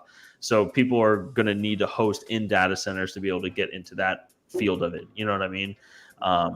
Okay, so a lot of these guys that are interested in hosting in a data center like Melbourne, like a Terra Hosting, they have a lot of Epics, they have a lot of 4090s. So I wanted to just get used to the hardware that they have. I've never had a server grade motherboard, you know what I mean? I had the Dell 730, but I never took it apart, you know what I mean? I never put stuff like this together. And if I have to go do maintenance on one of these things one day, like, I want to know how to do that. I don't want to just watch YouTube videos. I want to, actually sit there and figure it out and everything and walk through it. So seeing as the 4090 is going to be the most profitable, or not most profitable, or it might be, but the 4090 is going to be the most popular card that's going to probably be at our data center. So I wanted to just kind of get familiar with it. So real quick, I want to touch on Do Better Mining said, when your rigs for AI get rented for hacking and you go to prison for it. Okay, so you have a cop and an attorney here. Let me explain to you how this works. Okay, you ready for this? Are you ready for this? If I rent Veteran Miner a vehicle, okay, and he goes and commits a crime with it, who's responsible for committing the crime? Okay. So you're saying that if somebody uses the hardware... Wait, hold on. Why do I gotta be the jailbait? What the fuck? All right, you're fine, whatever. If I rent my computer to somebody and they say, oh, hey, we tracked that this machine at your house was involved in this, right? And we don't catch it on our own end, right? Well, there's an easy defense, and there's something called plausible deniability, okay? Where, hey, it's a Docker system. We can't see it. You explain it to the investigator if it does come to something like that. And you tell them, say, no, look, this machine is connected to this platform. You need to contact them so they can contact the user. It trickles down. So theoretically, that opinion is completely wrong. Respectfully, completely wrong, and it'll never happen. Yes, there is a possibility you may be questioned in a long shot, but essentially you're just renting your hardware out, and it's obvious that your intention had nothing to do with that, and it's the person that rented your hardware. So Vast AI would take most of the responsibility. I know a lot of these companies, like I'll just use Flux as an example, because people point to that with their nodes and stuff. Oh, what if? And I think you mentioned pre-search. My nodes are running that right now. Flux will say, probably, or if you'll read the terms of service and stuff, that it's going to be the node operators that are liable for it, and that's completely false. They can say whatever they want, you know what I mean? And any company, especially in that field, is going to try to push off any kind of liability that they might incur, you know what I mean? Especially crypto projects, and especially these AI projects that are starting out now. The things that I think that these AI projects need to watch out for are, one, people doing nefarious stuff, two, renting to, people in China and Russia, things like that. But that's really going to fall on Vast's responsibility and Flux's, with proof of useful work. And like I said, these projects can say whatever they want. They can put whatever they want on these terms of service, but at the end of the day, it's not really going to matter. It doesn't matter because the law is written the way the law is written, and the way that it's interpreted is that it's the rental car. It's the rental car analogy. It's the same thing. Plenty of people rent stuff on AWS all the time, and they do bad shit with it. It happens all the time. You can go look that up. So, and AWS is not at fault. AWS bans that IP address just like Vast would. You don't need a contract stating anything. This is a common sense understanding. right? You can come here and go on my computer and see, okay, well, he was renting the hardware, so clearly he had no part in what was going on. We need to go to the provider. Then the provider will say, well, we had no idea. This is the user. So if you're looking for the person, VAST will more than likely give them all the information of that user or said IP address. Yeah. So but I do want to point out, it's Jeff Key, sorry, Mike. I do want to address that. He said we don't point at node operators, we point at the person deploying and misusing. Okay, I think I must have misheard something then, because I did hear at some point that it was the node operators. I'm not saying that I heard that from Flux or where, but I did hear that from someone. So if that's true, then yeah, that's that would be right. Flux would still have to deal with it. You know what I mean? But everybody has a misunderstanding of how the law works. And then Overboard said case law supports that, but still might land you in court. I don't know if there's any... I don't even think it'll land you in court. You might get a deposition at the most. I don't think... I would be interested in the case. I'll research that Overboard, but I don't know if there's case law that's specific to like decentralized rentals like this. I would be interested. I'm not saying there is or isn't, but that would be interesting. But it would be good. Maybe that's what will happen is they'll be like, just saying, me, I have these 4090s and someone's renting it out to, doing something bad, and maybe I will get landed in court for it. And then it'll set case law for that, you know what I mean? Which would be good. My personal opinion as a lawyer is that there would be no way that they would be able to stick this on whoever's just uploading their stuff to a rental platform. You know what I mean? It's you have to prove it. It's a bad example, but it's like selling a computer on eBay and then the person buying it's doing it. You know what I mean? I know you're actively renting it, but right. It's like, or you could, there's a million different analogies. It's like I sell a firearm to somebody and they use it to go kill someone, God forbid. Right. Well, I'm not responsible. I sold it legally to someone else. They committed that crime. You can go on for days. You might get questioned at the worst case scenario. You're not going to find any liability. It's ridiculous for people to think like that. It just sounds like people who are just hating because they can't figure it out. I don't fucking know. It says do better mining. If your gear is used to take down a multi-million-dollar company, you're definitely going to court. I agree with that, but what's different about this is there's an intermediary that's renting it to people. We're just providing it, and then they're renting it. They're finding the buyer, and we're the seller of it. If I had my 4090s and some guy on Discord messaged me and said, "Hey, I'm, doing password hacking or whatever nefarious thing that they're doing, or DDoS attacks or whatever," and I say, "Great, you want to send me a PayPal? You can rent my stuff to do it." Then you know what I mean. Like then as the operator of that equipment, I'm knowingly giving that person the equipment to do it. But with an intermediary like this, that's not gonna work. Not gonna fly at all. Let's see. There's too many parts. There's too many pieces to the parts. Yeah, the only way you could prove, or not the only way, but in the overall thing, if you're grossly negligent, then it can cross that barrier. If you don't have intent, if you were just like, like for instance, you didn't intend, like if, for instance, I don't know, Vast AI knowingly, rents out to people like in China and Russia, and I know that that's illegal, and I just hope that it's not rented to that. That could be, I guess, deemed as gross negligence because I'm putting it there knowing that it could be that person. Like that. Generally speaking, you have to prove that the person who owns the equipment or maintains the equipment had knowledge of such acts. And good luck doing that. Even if and Jeff Key's right. Like if you see something, say something. Absolutely. Or turn your machine off. Get correspondence to the exchange. Say, hey, look, this is happening. I turned off my machine. This is the IP address that was using it. You might want to take care of this, right? This is my machine ID, right? And create a correspondence and cover your ass, because if you see something and you don't say something, you could be held liable. That goes in anything, though. That goes with store robberies. That goes with crimes that you see in public. That goes with all kinds of stuff. If you could have prevented it, there is a liability factor.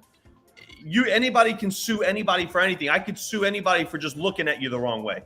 Like, if people are dumb and they're going to say things that they don't understand and they're not educated on.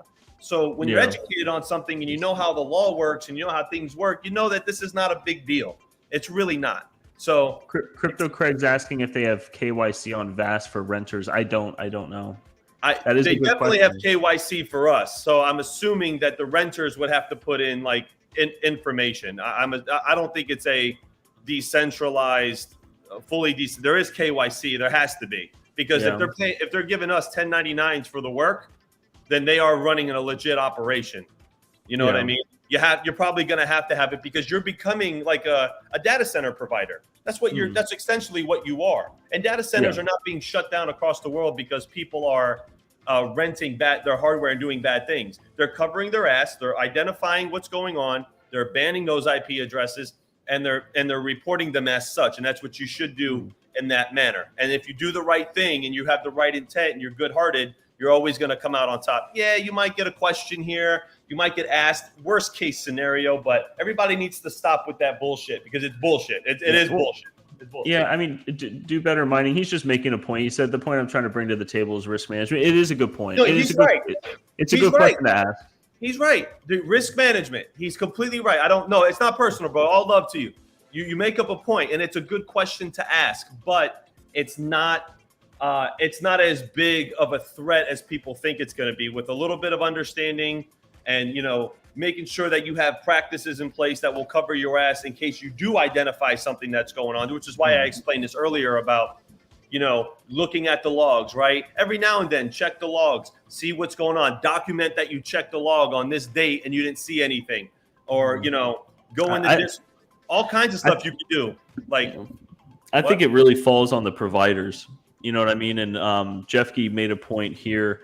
They're going to have KYC on Flux for renters. That's really big. That's super important, because that's them doing their due diligence, making sure they're not renting to people from, China or Russia or any countries that we're not allowed to rent compute power to. Or if something does happen on the system, they'll know who it is. And if authorities, contact Flux, for information on this or whatever, Flux will have information on it. You know what I mean? If they get subpoenaed, or probably just work with them and give over the information and stuff like that. Because I know a lot of these data centers and a lot of these cloud compute and stuff like that, they're actually working with the government with some agencies and stuff like that to ensure compliance and stuff like that. Because this is like a whole new field where, before it was really just like AWS, and VAS is not new. VAS has been around for years, but it's just coming to kind of light right now. So it is a good topic to talk about. And I know Oval War spoke about it, and I'll do some research on case law for it, because it would be interesting to see, if that's already there. But let's see. InfoSec is scary shit. I wanted to shut my side business for years. There's things you can do, like you can purchase liability insurance, right? You can go talk to a business attorney, maybe somebody who specializes in data center stuff, right? There are things you can do, and it's not going to cost you a lot of money. I mean, liability insurance for businesses is very cheap. You can, pay once. I think I paid for Hulk Crypto Mining when I had my warehouse. I paid like $1,200 for the year. I mean, yeah, it's $1,200, but hey, it's $1,200. God forbid if something happens, you know what I mean? You're covered. You know what I'm saying? And so you can.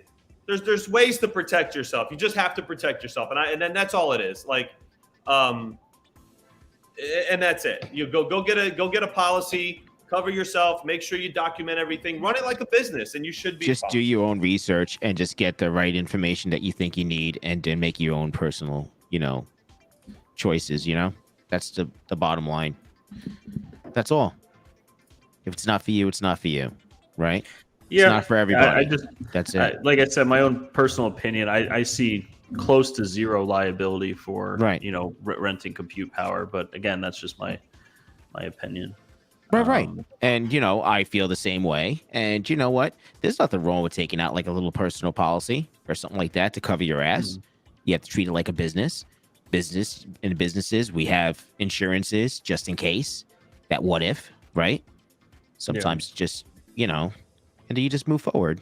But, you need coverage. just like anything else. This is my opinion. Now, that's my opinion. Need coverage just to make sure for that what if, right? That's all. It's not a big deal. Yeah. Yeah, no, it is. It's doing it the right way and understanding it. You know what I mean? And I'm sure there are private groups out there that sell compute power to people that they shouldn't at a very large premium. I'm sure that there's huge markets for that. These black markets for renting to people in other countries that you're not supposed to, or knowing what they're doing, because you got to look at it from their end, right? If you're doing password breaking or whatever you're doing, something that you shouldn't be doing, and you're renting on Vast and you're renting on AWS as well, or Azure, or anything like that, you are going to get kicked off, right? It's a matter of time. Like, you are going to come into problems. So they probably pay premiums for markets that cater to them to do that. And then if you're doing that kind of stuff, then yeah, I would be worried, but not so much for this, but pretty good though. This AI thing is a new topic that's that we're learning about here, and shit, we'll see what happens. I mean, yeah, I still got to get my rig online. I mean, Mike's got a couple already. You got a couple going on. Like, Jesus. Yeah. Just waiting for this. I'm supposed to get my CPU tomorrow, though. So then, now, when you mentioned that the Epic motherboard, right, that you have, you're saying there's redundancy in there's a couple of Ethernet ports, like, for redundancy? There's 2 RJ45 ports on. So I think there's 3, but maybe one's not an RJ45. Are there 3 on there, Mike?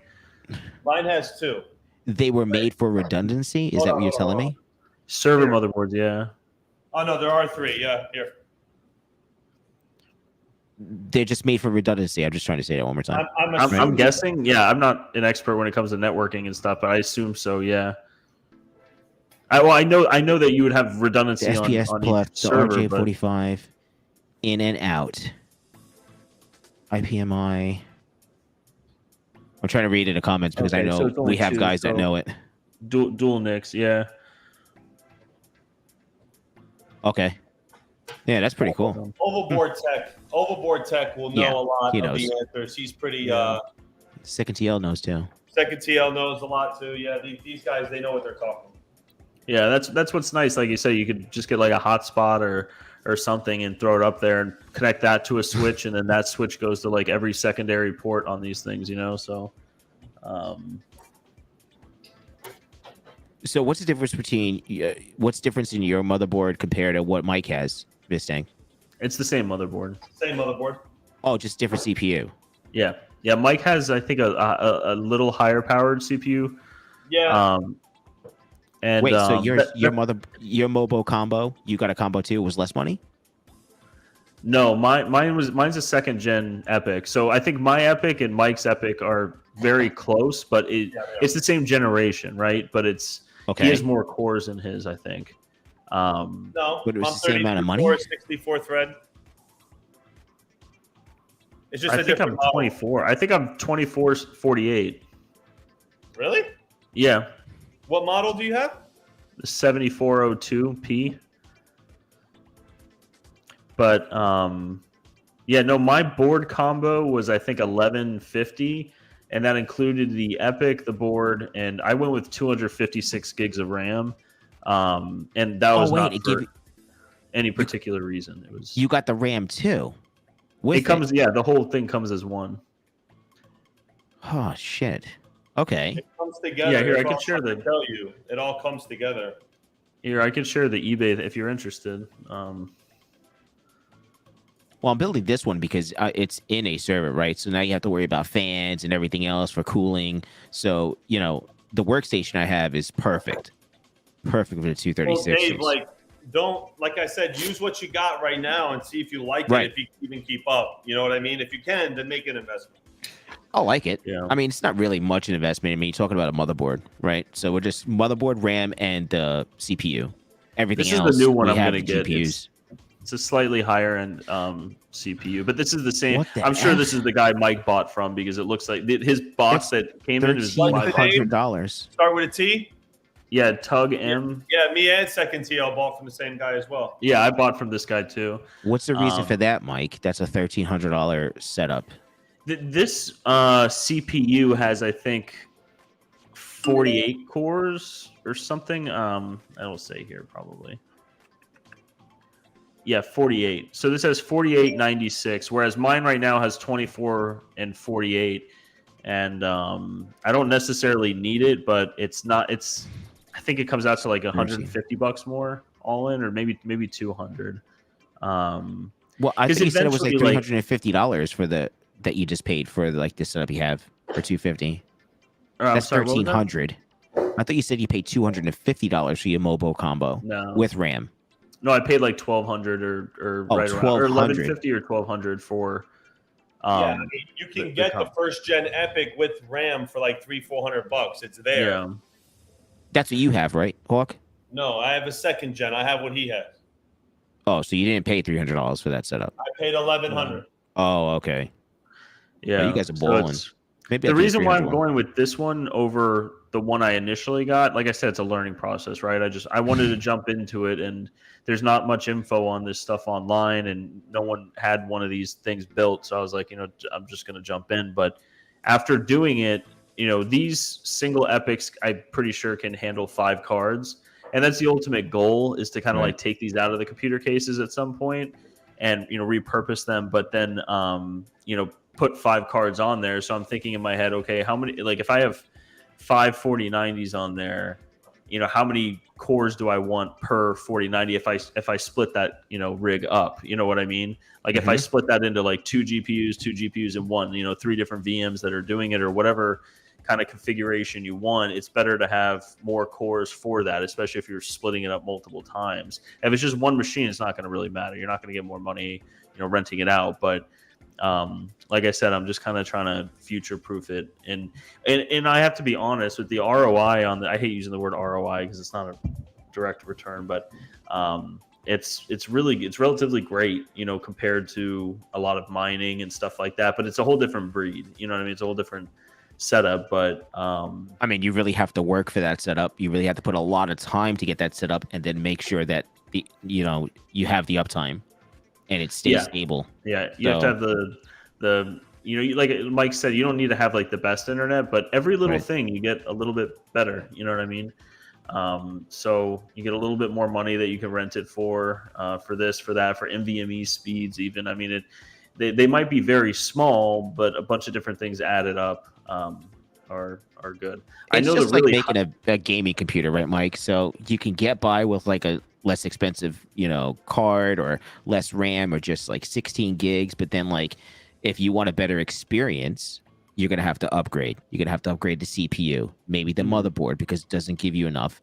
So it's like, it's the same thing. It's just a matter of how far do you want to go in your pockets, or just utilize, like Mike was saying, Hawk, what we have already. So I'm definitely utilizing the 3060s, because 3060s seem to be okay. There's nothing wrong with it. You have 12 gigs of VRAM in each 3060. I'll do like 4 3060s or 6 3060s or something and try that out. I have them, right? Yeah. Or maybe like sell some cards and maybe get a 4090 or a couple of 3090s or something. Like, just like move up, for what I have. But I'm not going to go crazy. Like, there's no need for it. We don't know enough. We don't. With the 49, like each one of these builds, right? It's like, just say $1,200 for the motherboard. And then you have, a case and everything like that. Like with the setups I'm doing right now, I can only fit 2 cards in each one. So just say I went the 3090 route, right? And I had because I have to get boards like this. I don't have boards laying around or anything like that. So I had to buy all the hardware except for the PSUs. So I can only fit 2 on each board. So if it was like, $500 for, a 3090, so that's $1,000 for that. The board's going to cost me more than the cards. So then if you average out the price of the board, it brings up, the cost of the 3090s closer to around $800 each, right?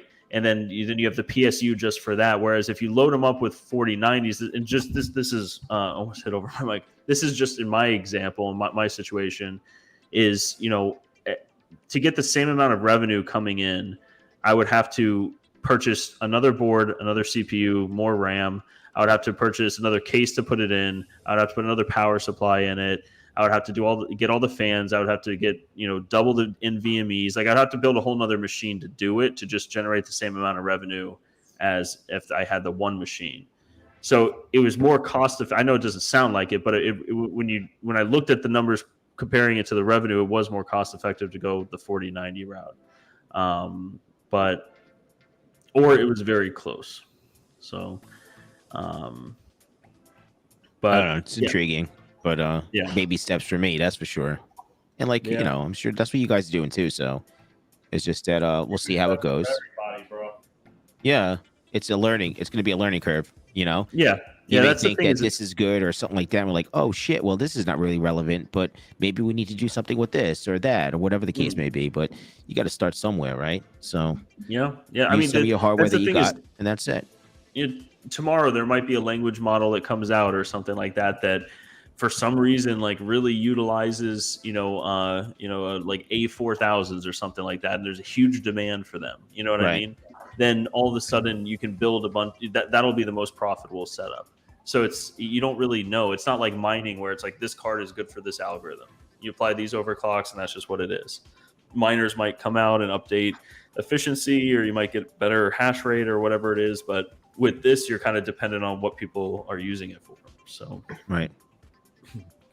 it's interesting though. It's exciting. I'm really getting into it.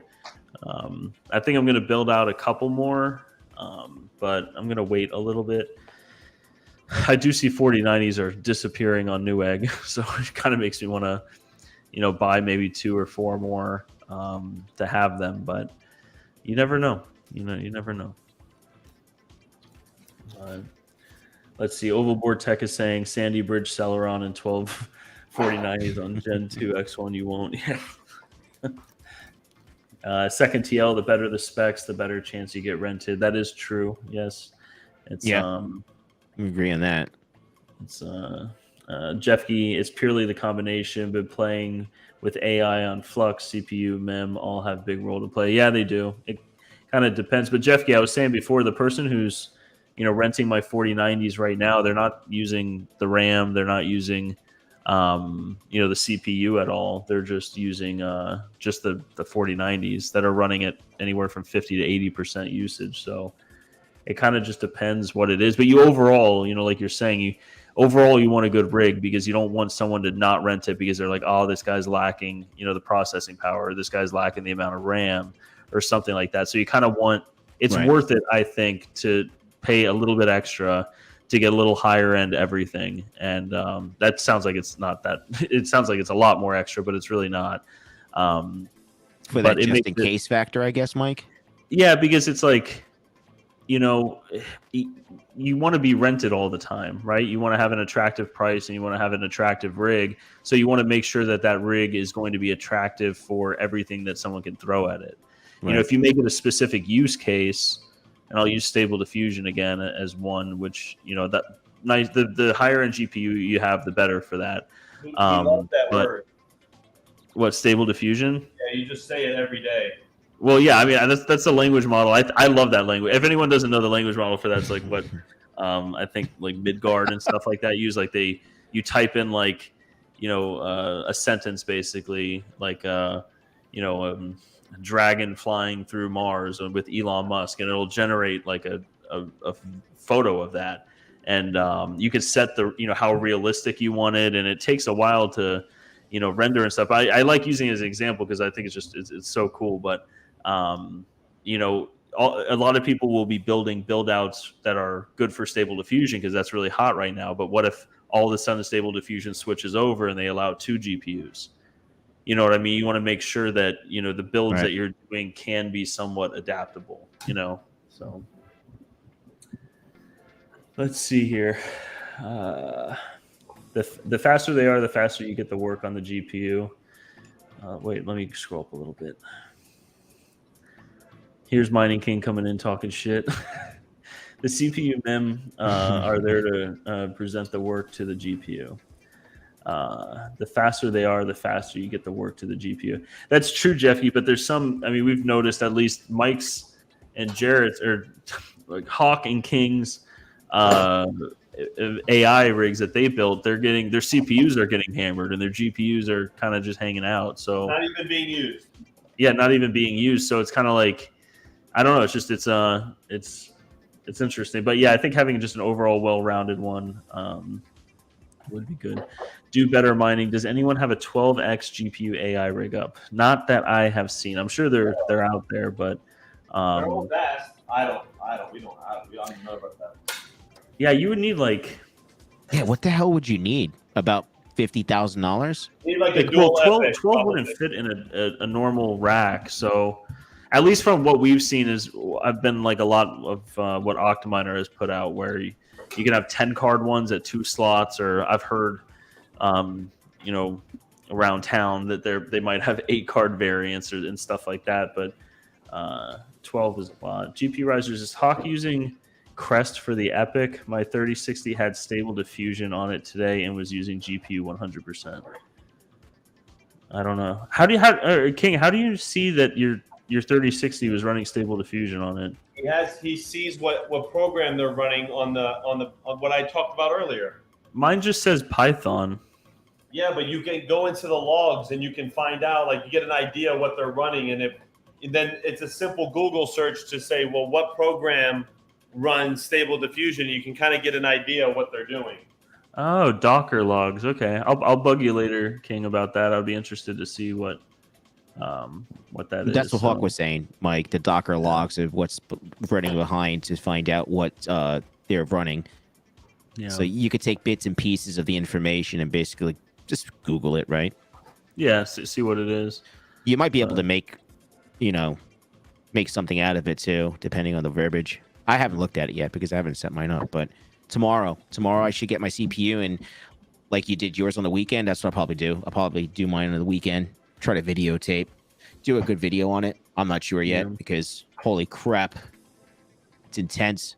No wonder King's the only one that did it.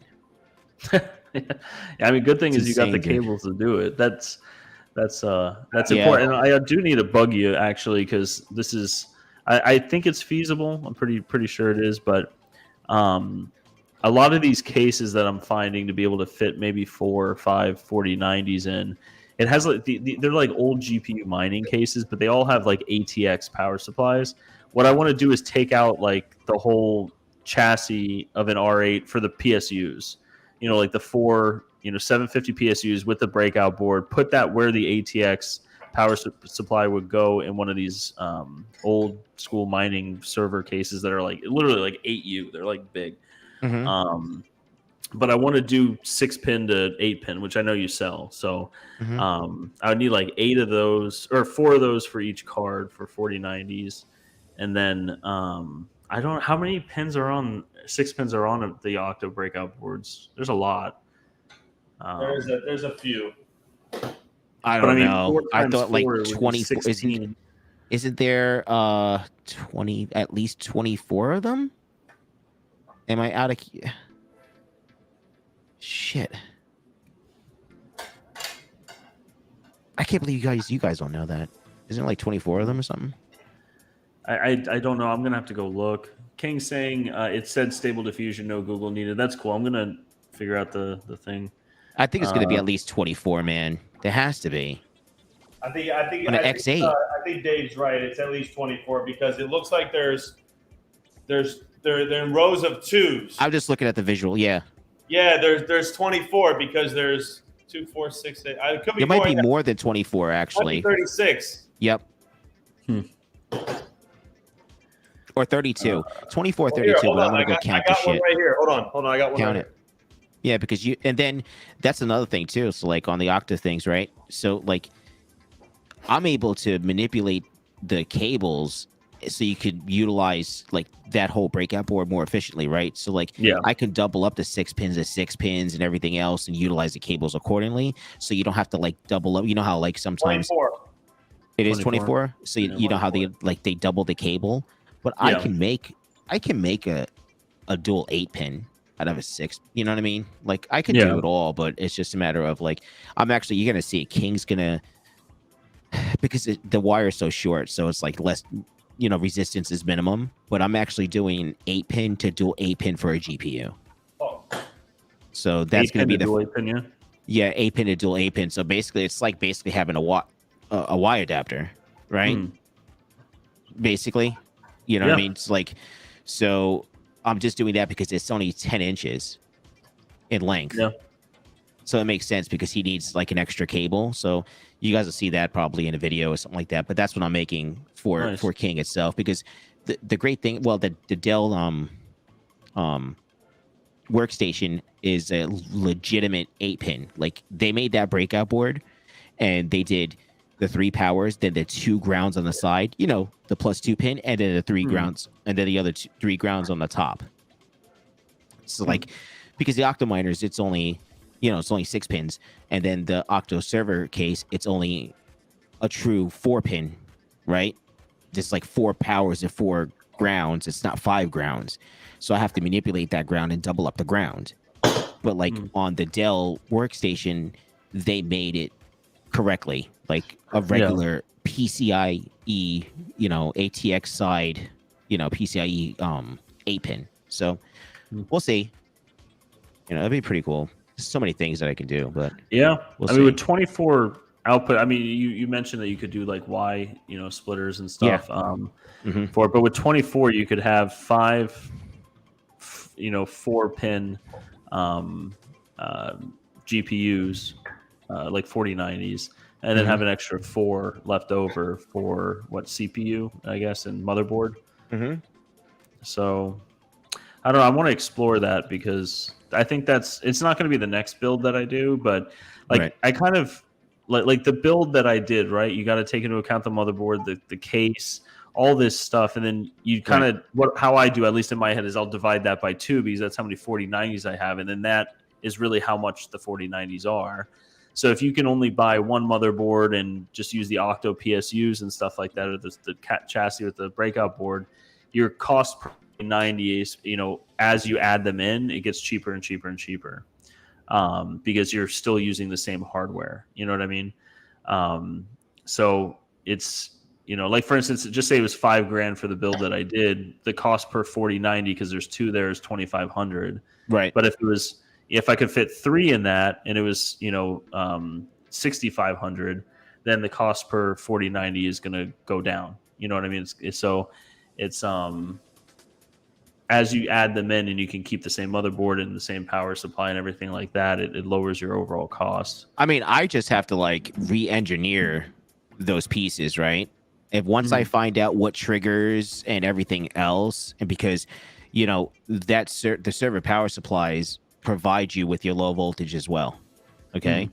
So like, there's so many things that if I had enough time, I know that I could re-engineer everything to make everything work for like a different application. It's just a matter of what is, that engineering, like how it's made, what is it looking for, what's triggering the fans, that's going to be software driven through the board, but then we're using a new board that will be able to utilize the fans, right? So it's like, if the pins aren't the right pins, you can make the pins for it. Anything can be made. So like, it's cool, right? These are the little rabbit holes that we could go down and figure out. Exactly. And we will. Yeah. So it's good stuff. I like it. But all right, guys. Well, we've been going on for a little over 2 hours now. I think we're going to call it a night, but I appreciate everyone stopping by. We got 40 people today in the chat. That's awesome. Nice. I hope I can get mine up and running, man. Now it's like a lot of pressure now, Yeah. I'm going to put this one on tonight to replace the other one I have, and then upgrade the SSD on the other one. Yeah. So I'll be in Discord doing this if anybody wants to come out and hang out. Yeah. Nice. But what you're setting up this weekend, Dave? Just give me a call or give Mike a call, or just keep speed dialing King. But oh god. God. Oh, nice. Y'all gonna hear it, man. No, I'm gonna do a lot of my own. I probably won't call anybody, dude, until I can figure it out, honestly, because I want to do a video on it. Dave, call us the first time and let us help you through it. Well, I want to. Trust me. deal with it a little bit though, because I want to learn it though. You're because gonna learn it. You're gonna learn it by doing it. right. But you Blue gotta Dragon learn how Mining. to do it. How do you learn to drive a car? Somebody teaches you. Yeah, it's true. Grand Theft Auto. Nice.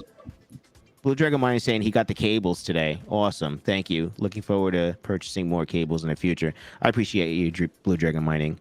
Yeah, he has some special cables that he asked for me to make. He actually has an 8-pin to dual 8-pin cable. But the card is not going to be pulling a lot of wattage, right? That's the main key. Just because I can make cables, just because I can make, whatever, 3 8-pins to 1 8-pin, doesn't matter. It just matter what are you going to use it for, right? I know Blue Dragon, right? We all know him. So he's not going to lie to me or anything like that. It's not going to be a liability if he decides to blow something up or something like that, right? So it's just like, okay, plug this in. We already did the math on it, and it should work perfectly fine. But these are cool things that we could do, like testing-wise, right? Yeah. Just, That's one thing that I always kind of saw, with your brand and everything, Dave, is you make amazing cables, for, GPUs and all of this kind of stuff, and the 6 pins, the 4 pins, and they're like the highest quality. And I think Blue Dragon and anyone that's gotten cables from you, they'll say the same thing. It's like every time you open it first, you're just like, wow. But a huge thing that you can do are these full custom cables. You know what I mean? And I mean, that's so important, because it's where else are you going to get stuff like this? That is high quality. That's not some weird janky 20 gauge wire type stuff. You can literally, like you were just saying, you can make everything. Like if I wanted to do the breakout board on the R8 and throw it into another chassis, you can make all those cables for it. Yes, I can manipulate it and make anything. Yeah, and that's invaluable for stuff like this. I mean, especially in this field where we're going, where and this kind of reminds me. I know that there's the big boy stuff and these servers and everything that can handle these GPUs, but this reminds me back in the day with the early Ethereum mining, where when I started that, there weren't even framed. The frames that they were using were ones that you just got angled aluminum, and then you cut the wood that you put the motherboard on because it can't be on the metal, and you kind of just working your way up to it, eventually zip tying GPUs to wire racks, and then the cases came out, right? And there was things for it. But right now people need custom stuff to do this. You know what I mean? And right. It's awesome that you can do stuff like this. I think people, especially getting into this AI stuff, they're gonna need this stuff. So well, it's like this, the workstations that would the 7810 workstation that the Mining Kiing has. That 10 pin was wow, what is this 10 pin? Well, it's actually an extra CPU, because this is not the upgraded version board for dual CPUs. But why not utilize this for, because Dell, is proprietary 110%. They made their own freaking power supply. They made their own freaking, breakout board and their own wiring. There's the only standards, thank God, was the CPU standard and the PCIe standard. The 24 pin, there's no standard on that at all. They have their own standard for the 24 pin. It's the ATX 24 pin, granted, but it's not a standard wire configuration at all. So for me to manipulate that to put an ATX power supply in is just it's very time consuming. Eventually, with putting freaking resistors or something in between to make it work, I probably could get it working in time. But I just it's very time consuming.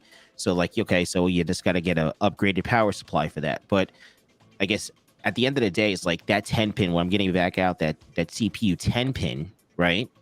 It's a dedicated 10 pin for a CPU. Usually it's 8 pins, right? You had 8 pins. But on these server boards, it's a freaking 10 pin. Holy crap, right? Yeah. So I'm the only one. I know I'm the only one that has manipulated this 10 pin to make it for a PCIe. So that's pretty cool. So I like stuff like that. Yeah. Unless, maybe eventually if it's a big thing, maybe it won't be. But, I beat China making a cable. That's probably the only cable that I beat China making, because they make everything else, right? Let's be frank. But no one makes this cable. You can't find a 10 pin to dual 8 pin. So it's pretty cool though. And if they do make it, it's going to be 18 gauge. It's not going to be 16 gauge, because nobody has the tooling that I have. So eventually they may have it, but nobody has it now. And these Yeah. are the tens of thousands of dollars that I put into this business just to have something that no one else has, and it's proven. So I mean, time will tell, but I like it though. I think it's pretty cool. So Oh yeah, yeah. Especially with everything going on, people are going to need custom length, everything, just things that are not, industry standard, and right. you can make all of it. So it's exciting stuff all around. Oh yeah, I'm excited. I'm gonna be busy this weekend. How long did it take you to set up your rig this thing? If you had everything at once, if you had everything though, because I know you had to order. Well, if I had everything, I probably to actually put it together. You know what I mean? Probably, I don't know, maybe an hour and a half. That's the norm. Yeah, I'm saying like screwing the setup. fans in and stuff. Setting it up took a while because this rig is not at my house. It was at a location that I had like some mining rigs at. So I thought, and this is just me coming from not much experience, I use a program. You guys see it right here. It's called Parsec. It's like a remote desktop program. I used to use Parsec a lot, and I use remote desktops a lot because that was before Hive OS or anything. I just got used to, like, everything had to be ran on Windows, and then they eventually came out with a Linux distro for Ethereum, or not Ethereum. It was called ETH OS, and long story short, I had to use remote desktops and stuff. So this AI rig is not at my house, so it has Ubuntu on it, Ubuntu desktop. You can't install Parsec on Ubuntu desktop. So going through all of this, I had to put another computer there, kind of clear it up and clean it up a bit, and install Putty on that. So I have to remote into that computer to then Putty into the AI rig, and all of that kind of stuff took a long time to. Why can't you just Putty directly into the AI rig? It's not on my network. Oh shit! So it was just like one more step. Yeah. It was just these random things that made it take a while. I mean, granted, King helped me out a lot, and with different codes and stuff like that to help kind of expedite it. But if I didn't have help with it, I probably could have gotten it online, but I would have had port issues.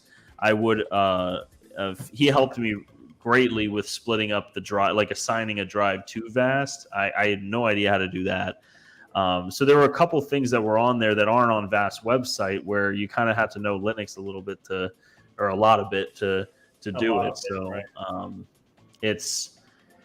but that's the thing, is you kind of learn something every time you do it. So I learned a lot about this. I didn't even know these two tools existed. So now I know those exist, which is cool because I can use it on other VMs that I make that are running Ubuntu and stuff like that. What are these tools? What are these tools? These tools are, one's a BPY top, which analyzes like your drives and like the process. It's almost like Task Manager, I guess. Is that the best way to say it, Mike? It's like a Task Manager on Windows. It's just a viewer of what your machine's doing. That's all. Yeah, so it shows like what's going on, and then like you have Manager. Yeah, it could be like Task Manager. Yeah, and then you have the other one on the right side, which is your GPUs and stuff like that. All the stats on your GPUs. Those are the two things I learned this past time, which is great. And I know King just mentioned in the chat, finding the logs on the Docker. I don't know anything about that, so that'd be great to see. I thought it was something in here where I'm seeing that they're running Python, but it makes sense because a lot of stuff runs on Python, so that doesn't really tell me a whole lot. But I know I'm ranting a little bit because I had a whole thing of coffee while we were doing the show. But it's worth it. Just go slow with it. You know what I mean? It's not. Yeah. There's no rush. What I did is there's the VAST instructions and there's things that King helped me out with. And I just made my own notes for it. Like, hey, watch out for this next time you're installing it. You know what I mean? And kind of perfecting your installation process of it. So let's see. Oh, what's up, Goat? I didn't see you in the chat. Sorry, I've been staring at the thing. What is all the matrix code background on the screen here? Oh, I was just saying it's one of these is like a task manager for Ubuntu, and the other one is like a GPU task manager. Like it shows all the stats for the GPUs and stuff. Hey, I'll be right back, Mike. Okay. I just my wife, she what happened to my wife? She broke her toe. So Right now, it's just having a little bit of complications. I'll be right back though. All right. 1 second. But yeah. Oh, Max said, "Goat, how's Illinois treating you? You already moved, Goat? I didn't know that. Do better mining. Creating documentation as you run through these things is key." Yeah, literally the notes I write, it looks like a 2-year-old. Like I have like in parentheses like watch out for this, and then I have like the thing there. It's like, and I kind of like cut it and do it kind of in a different order. But it's especially with how you think. Everyone's different on how they do things, and I kind of like to document it all. But what are you taking apart now, Mike? I just set up the new one, the new rig that I'm going to be putting online here in a second. Is that with the Epic? No. The Epic's Okay. going to go in my Silverstone case that I got. Oh, okay. Oh, do you said you got your Ubiquity stuff done on your rack? No, my rack's not here yet. My Ubiquity stuff's in this box over here. Okay.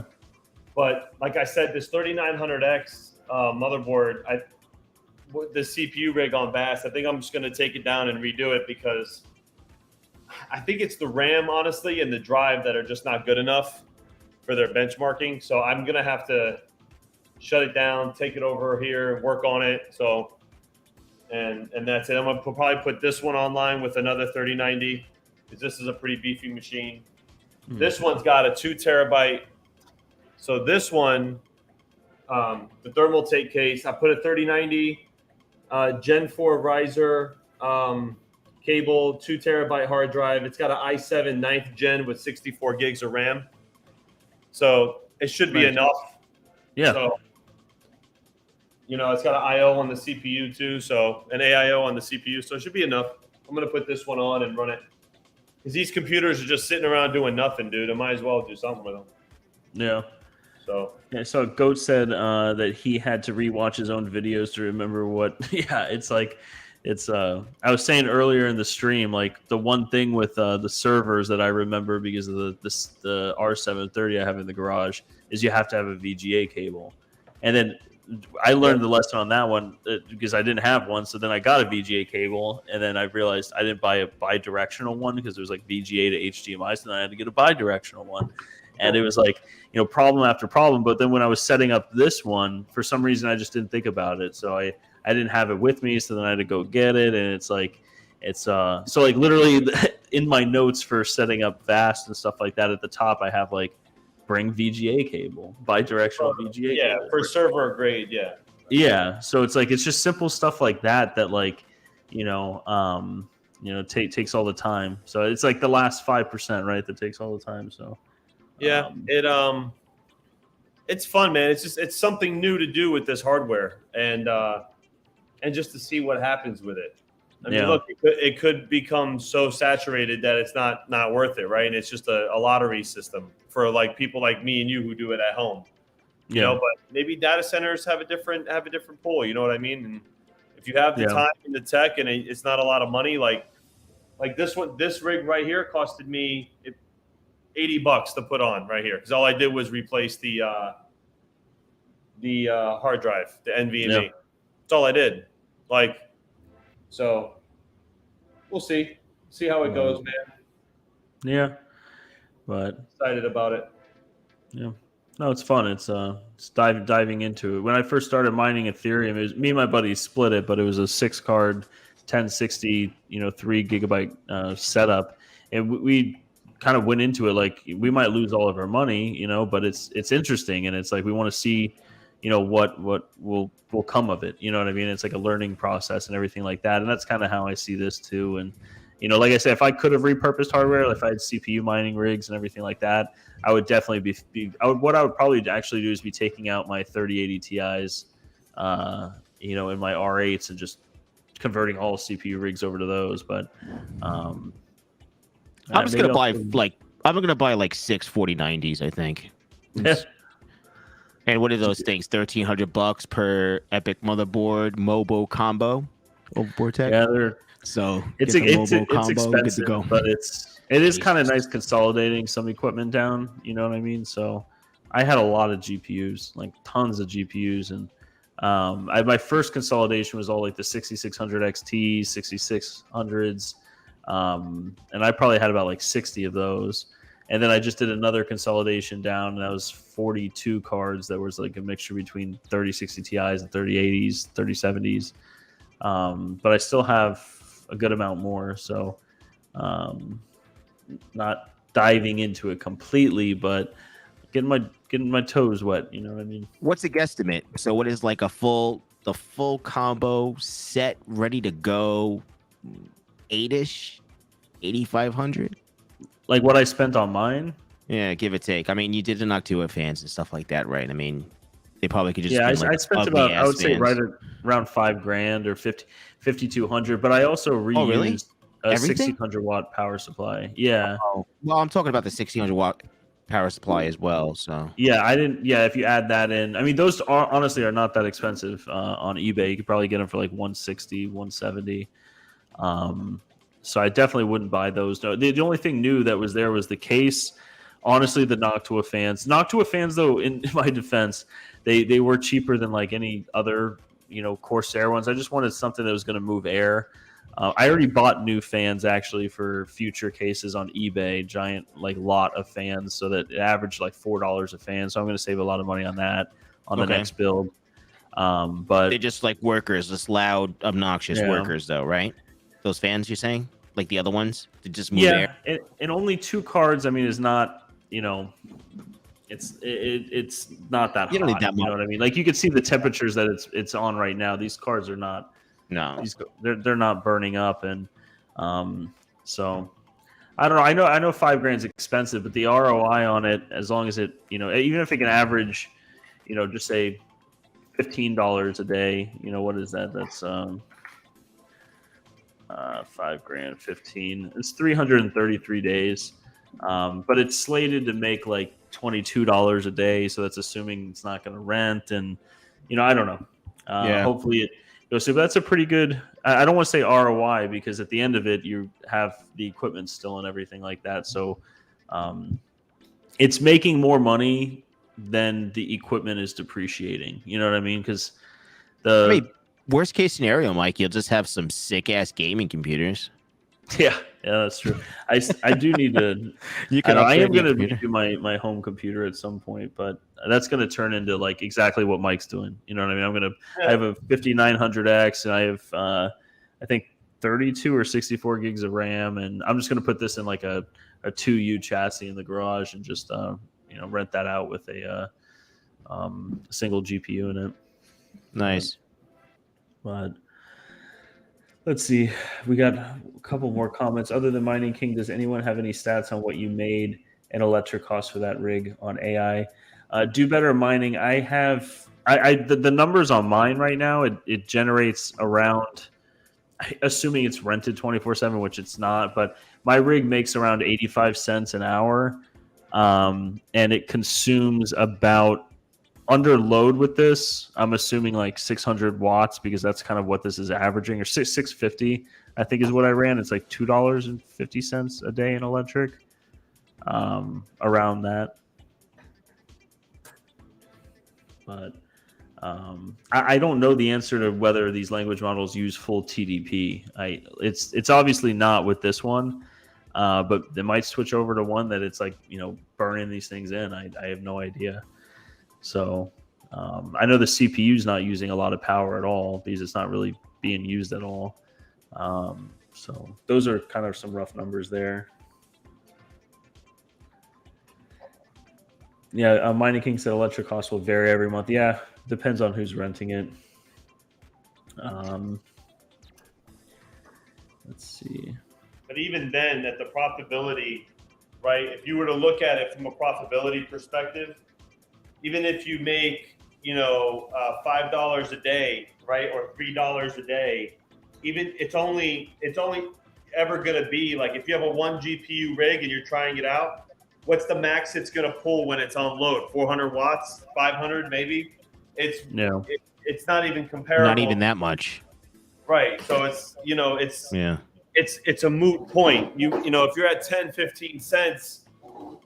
okay, what's it going to cost you? $20 a month, maybe? I mean, it's not a lot. Like, you know what I think that's really good, like the managed PDU, like Crypto Craig was saying. So I'm gonna put a thing. I know King's gonna do it too, right? His next time around, because he wants to keep it up and running, right, for validation and everything else, right? You don't want to take the shit off once you have it on there.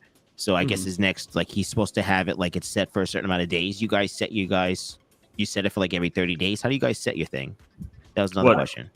For up for rent? Yeah. Would you say?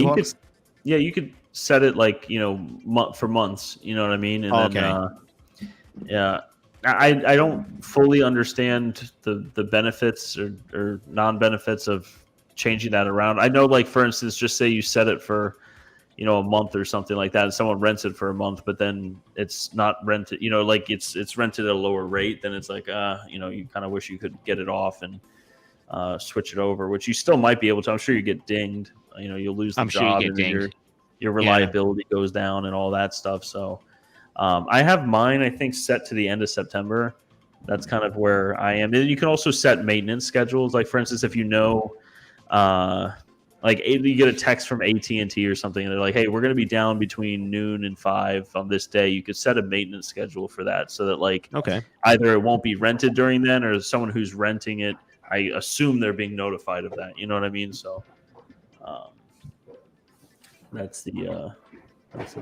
Yeah, so like I was saying, though, like, just to monitor it, well, we all have different experiences. This is what we have to bring to the table right now for content and for, like, viewers to see what's going on, right? Hawk is going to have a different basically take of what he made and what he's spending out. I will, you will, King will. So that's another thing too, that, like, I want to make sure that I set up the box and everything like that, so it's monitored to find out what the kilowatt per hour and everything else, just to see what happens. Who knows? I might get shit for the first 30 days, and maybe the next 30 days I might get something, and then vice versa, right? So it's just like, we'll see. Yep. We'll see what happens. You know what I mean? I see Arcs Crypto Mining. What's the nicer looking H-top called? I'm assuming that you're talking about the I'm not a Linux expert by any means, but the one on the right is, I think, NVTop. Is that what it's called? I have my notes somewhere. What are you doing? What are you showing? What's it like? Your NV top on the right and your BPI top on the left. Yeah. Okay. Let's see. Do Better Mining. I'm at 16 cents and mining right now with 10,000 to 11,000 watts continuous home. Do Better Mining. If you want a lower hosting rate, hit us up. Terra Hosting offers GPU mining at 11 cents. And ASIC mining starting at 9.5, but that's for a good amount of ASICs. So usually 10. Let's see, Crypto Craig, a managed PD will give you power reports for actual usage over a period. Yep, we're looking into that, Crypto Craig. It'll be important to have that. They're expensive. Yeah, they are. That's the only downfall. But I mean, hey. Expensive but accurate, but you give you remote ability to reset because you're far away from your farm. So, yeah, that's one thing with Terra. I know we've been going on for a while. I'll just sum it up real quick. But with Terra, that's something with the pricing in a data center. We've been analyzing a lot of price breakdowns from other data centers. Kind of scouting out other places, seeing what people are charging and everything like that. And it's for AI and everything like that, it's not like mining, right? Where mining, we can monitor everything for the most part through Hive and everything like that. It's very, very close. But for AI and stuff, you need these managed PDUs to see what the actual electrical pull is. But the problem is, just say, you have, 9 cards or so. Just say you need 6,000 watts, right? At full TDP, like someone rents it and you're using 6,000 watts. We have to give you that allocation for 6,000 watts. Even if you're just using 1,000 of it, we have to give you that allocation of 6,000. And we can't allocate that power to someone else. So it makes pricing pretty difficult because it's almost like a parking spot. Like, you're not going to be there all the time, but you're taking up space and you're taking up, potentially more income from someone else that could be using that space. So working on that. Crypto Craig, for AI, managed PDUs are essential. Yeah, it's It's also nice with managed PDUs and stuff like that because you can do remote reboots and everything like that. So it's nice. But all right, well, we've been going on for a while. I think Mike fell asleep. He's not there in his chair anymore. He's gone. I think that's going to be everything. Here's Crypto Craig. One more thing. Parking spot price plus actual electric usage plus Terra margin equals bill. Yeah, but what we've noticed, Crypto Craig, is that the parking spot price, like the U space or whatever it may be called, it far outweighs what the cost would be if we just took a total TDP draw of like just say 6,000 watts of that availability. It outweighs it and how much these data centers are charging for that. So in our head, we're thinking instead of charging for U space, we just allocate the space by electric, and it actually comes out to cheaper because we have a ton of space, right? We're not like, I'm sure people have seen the videos. There's tons of space in there right now. So we're thinking of just allocating, the max TDP that it could pull, calculating that out, and then paying the electric cost on that, then paying fiber, and then there's an access and IPs and everything like that. And of course, there's a markup on each of those. That's our idea is that we want to have one package, right? Like you want 6,000 watts, or I think 6,250 watts, or 3,000 watts or 2,000 watts. You pick that package, then you pick what fiber you need. Can you be on a shared line or dedicated? Do you need dedicated?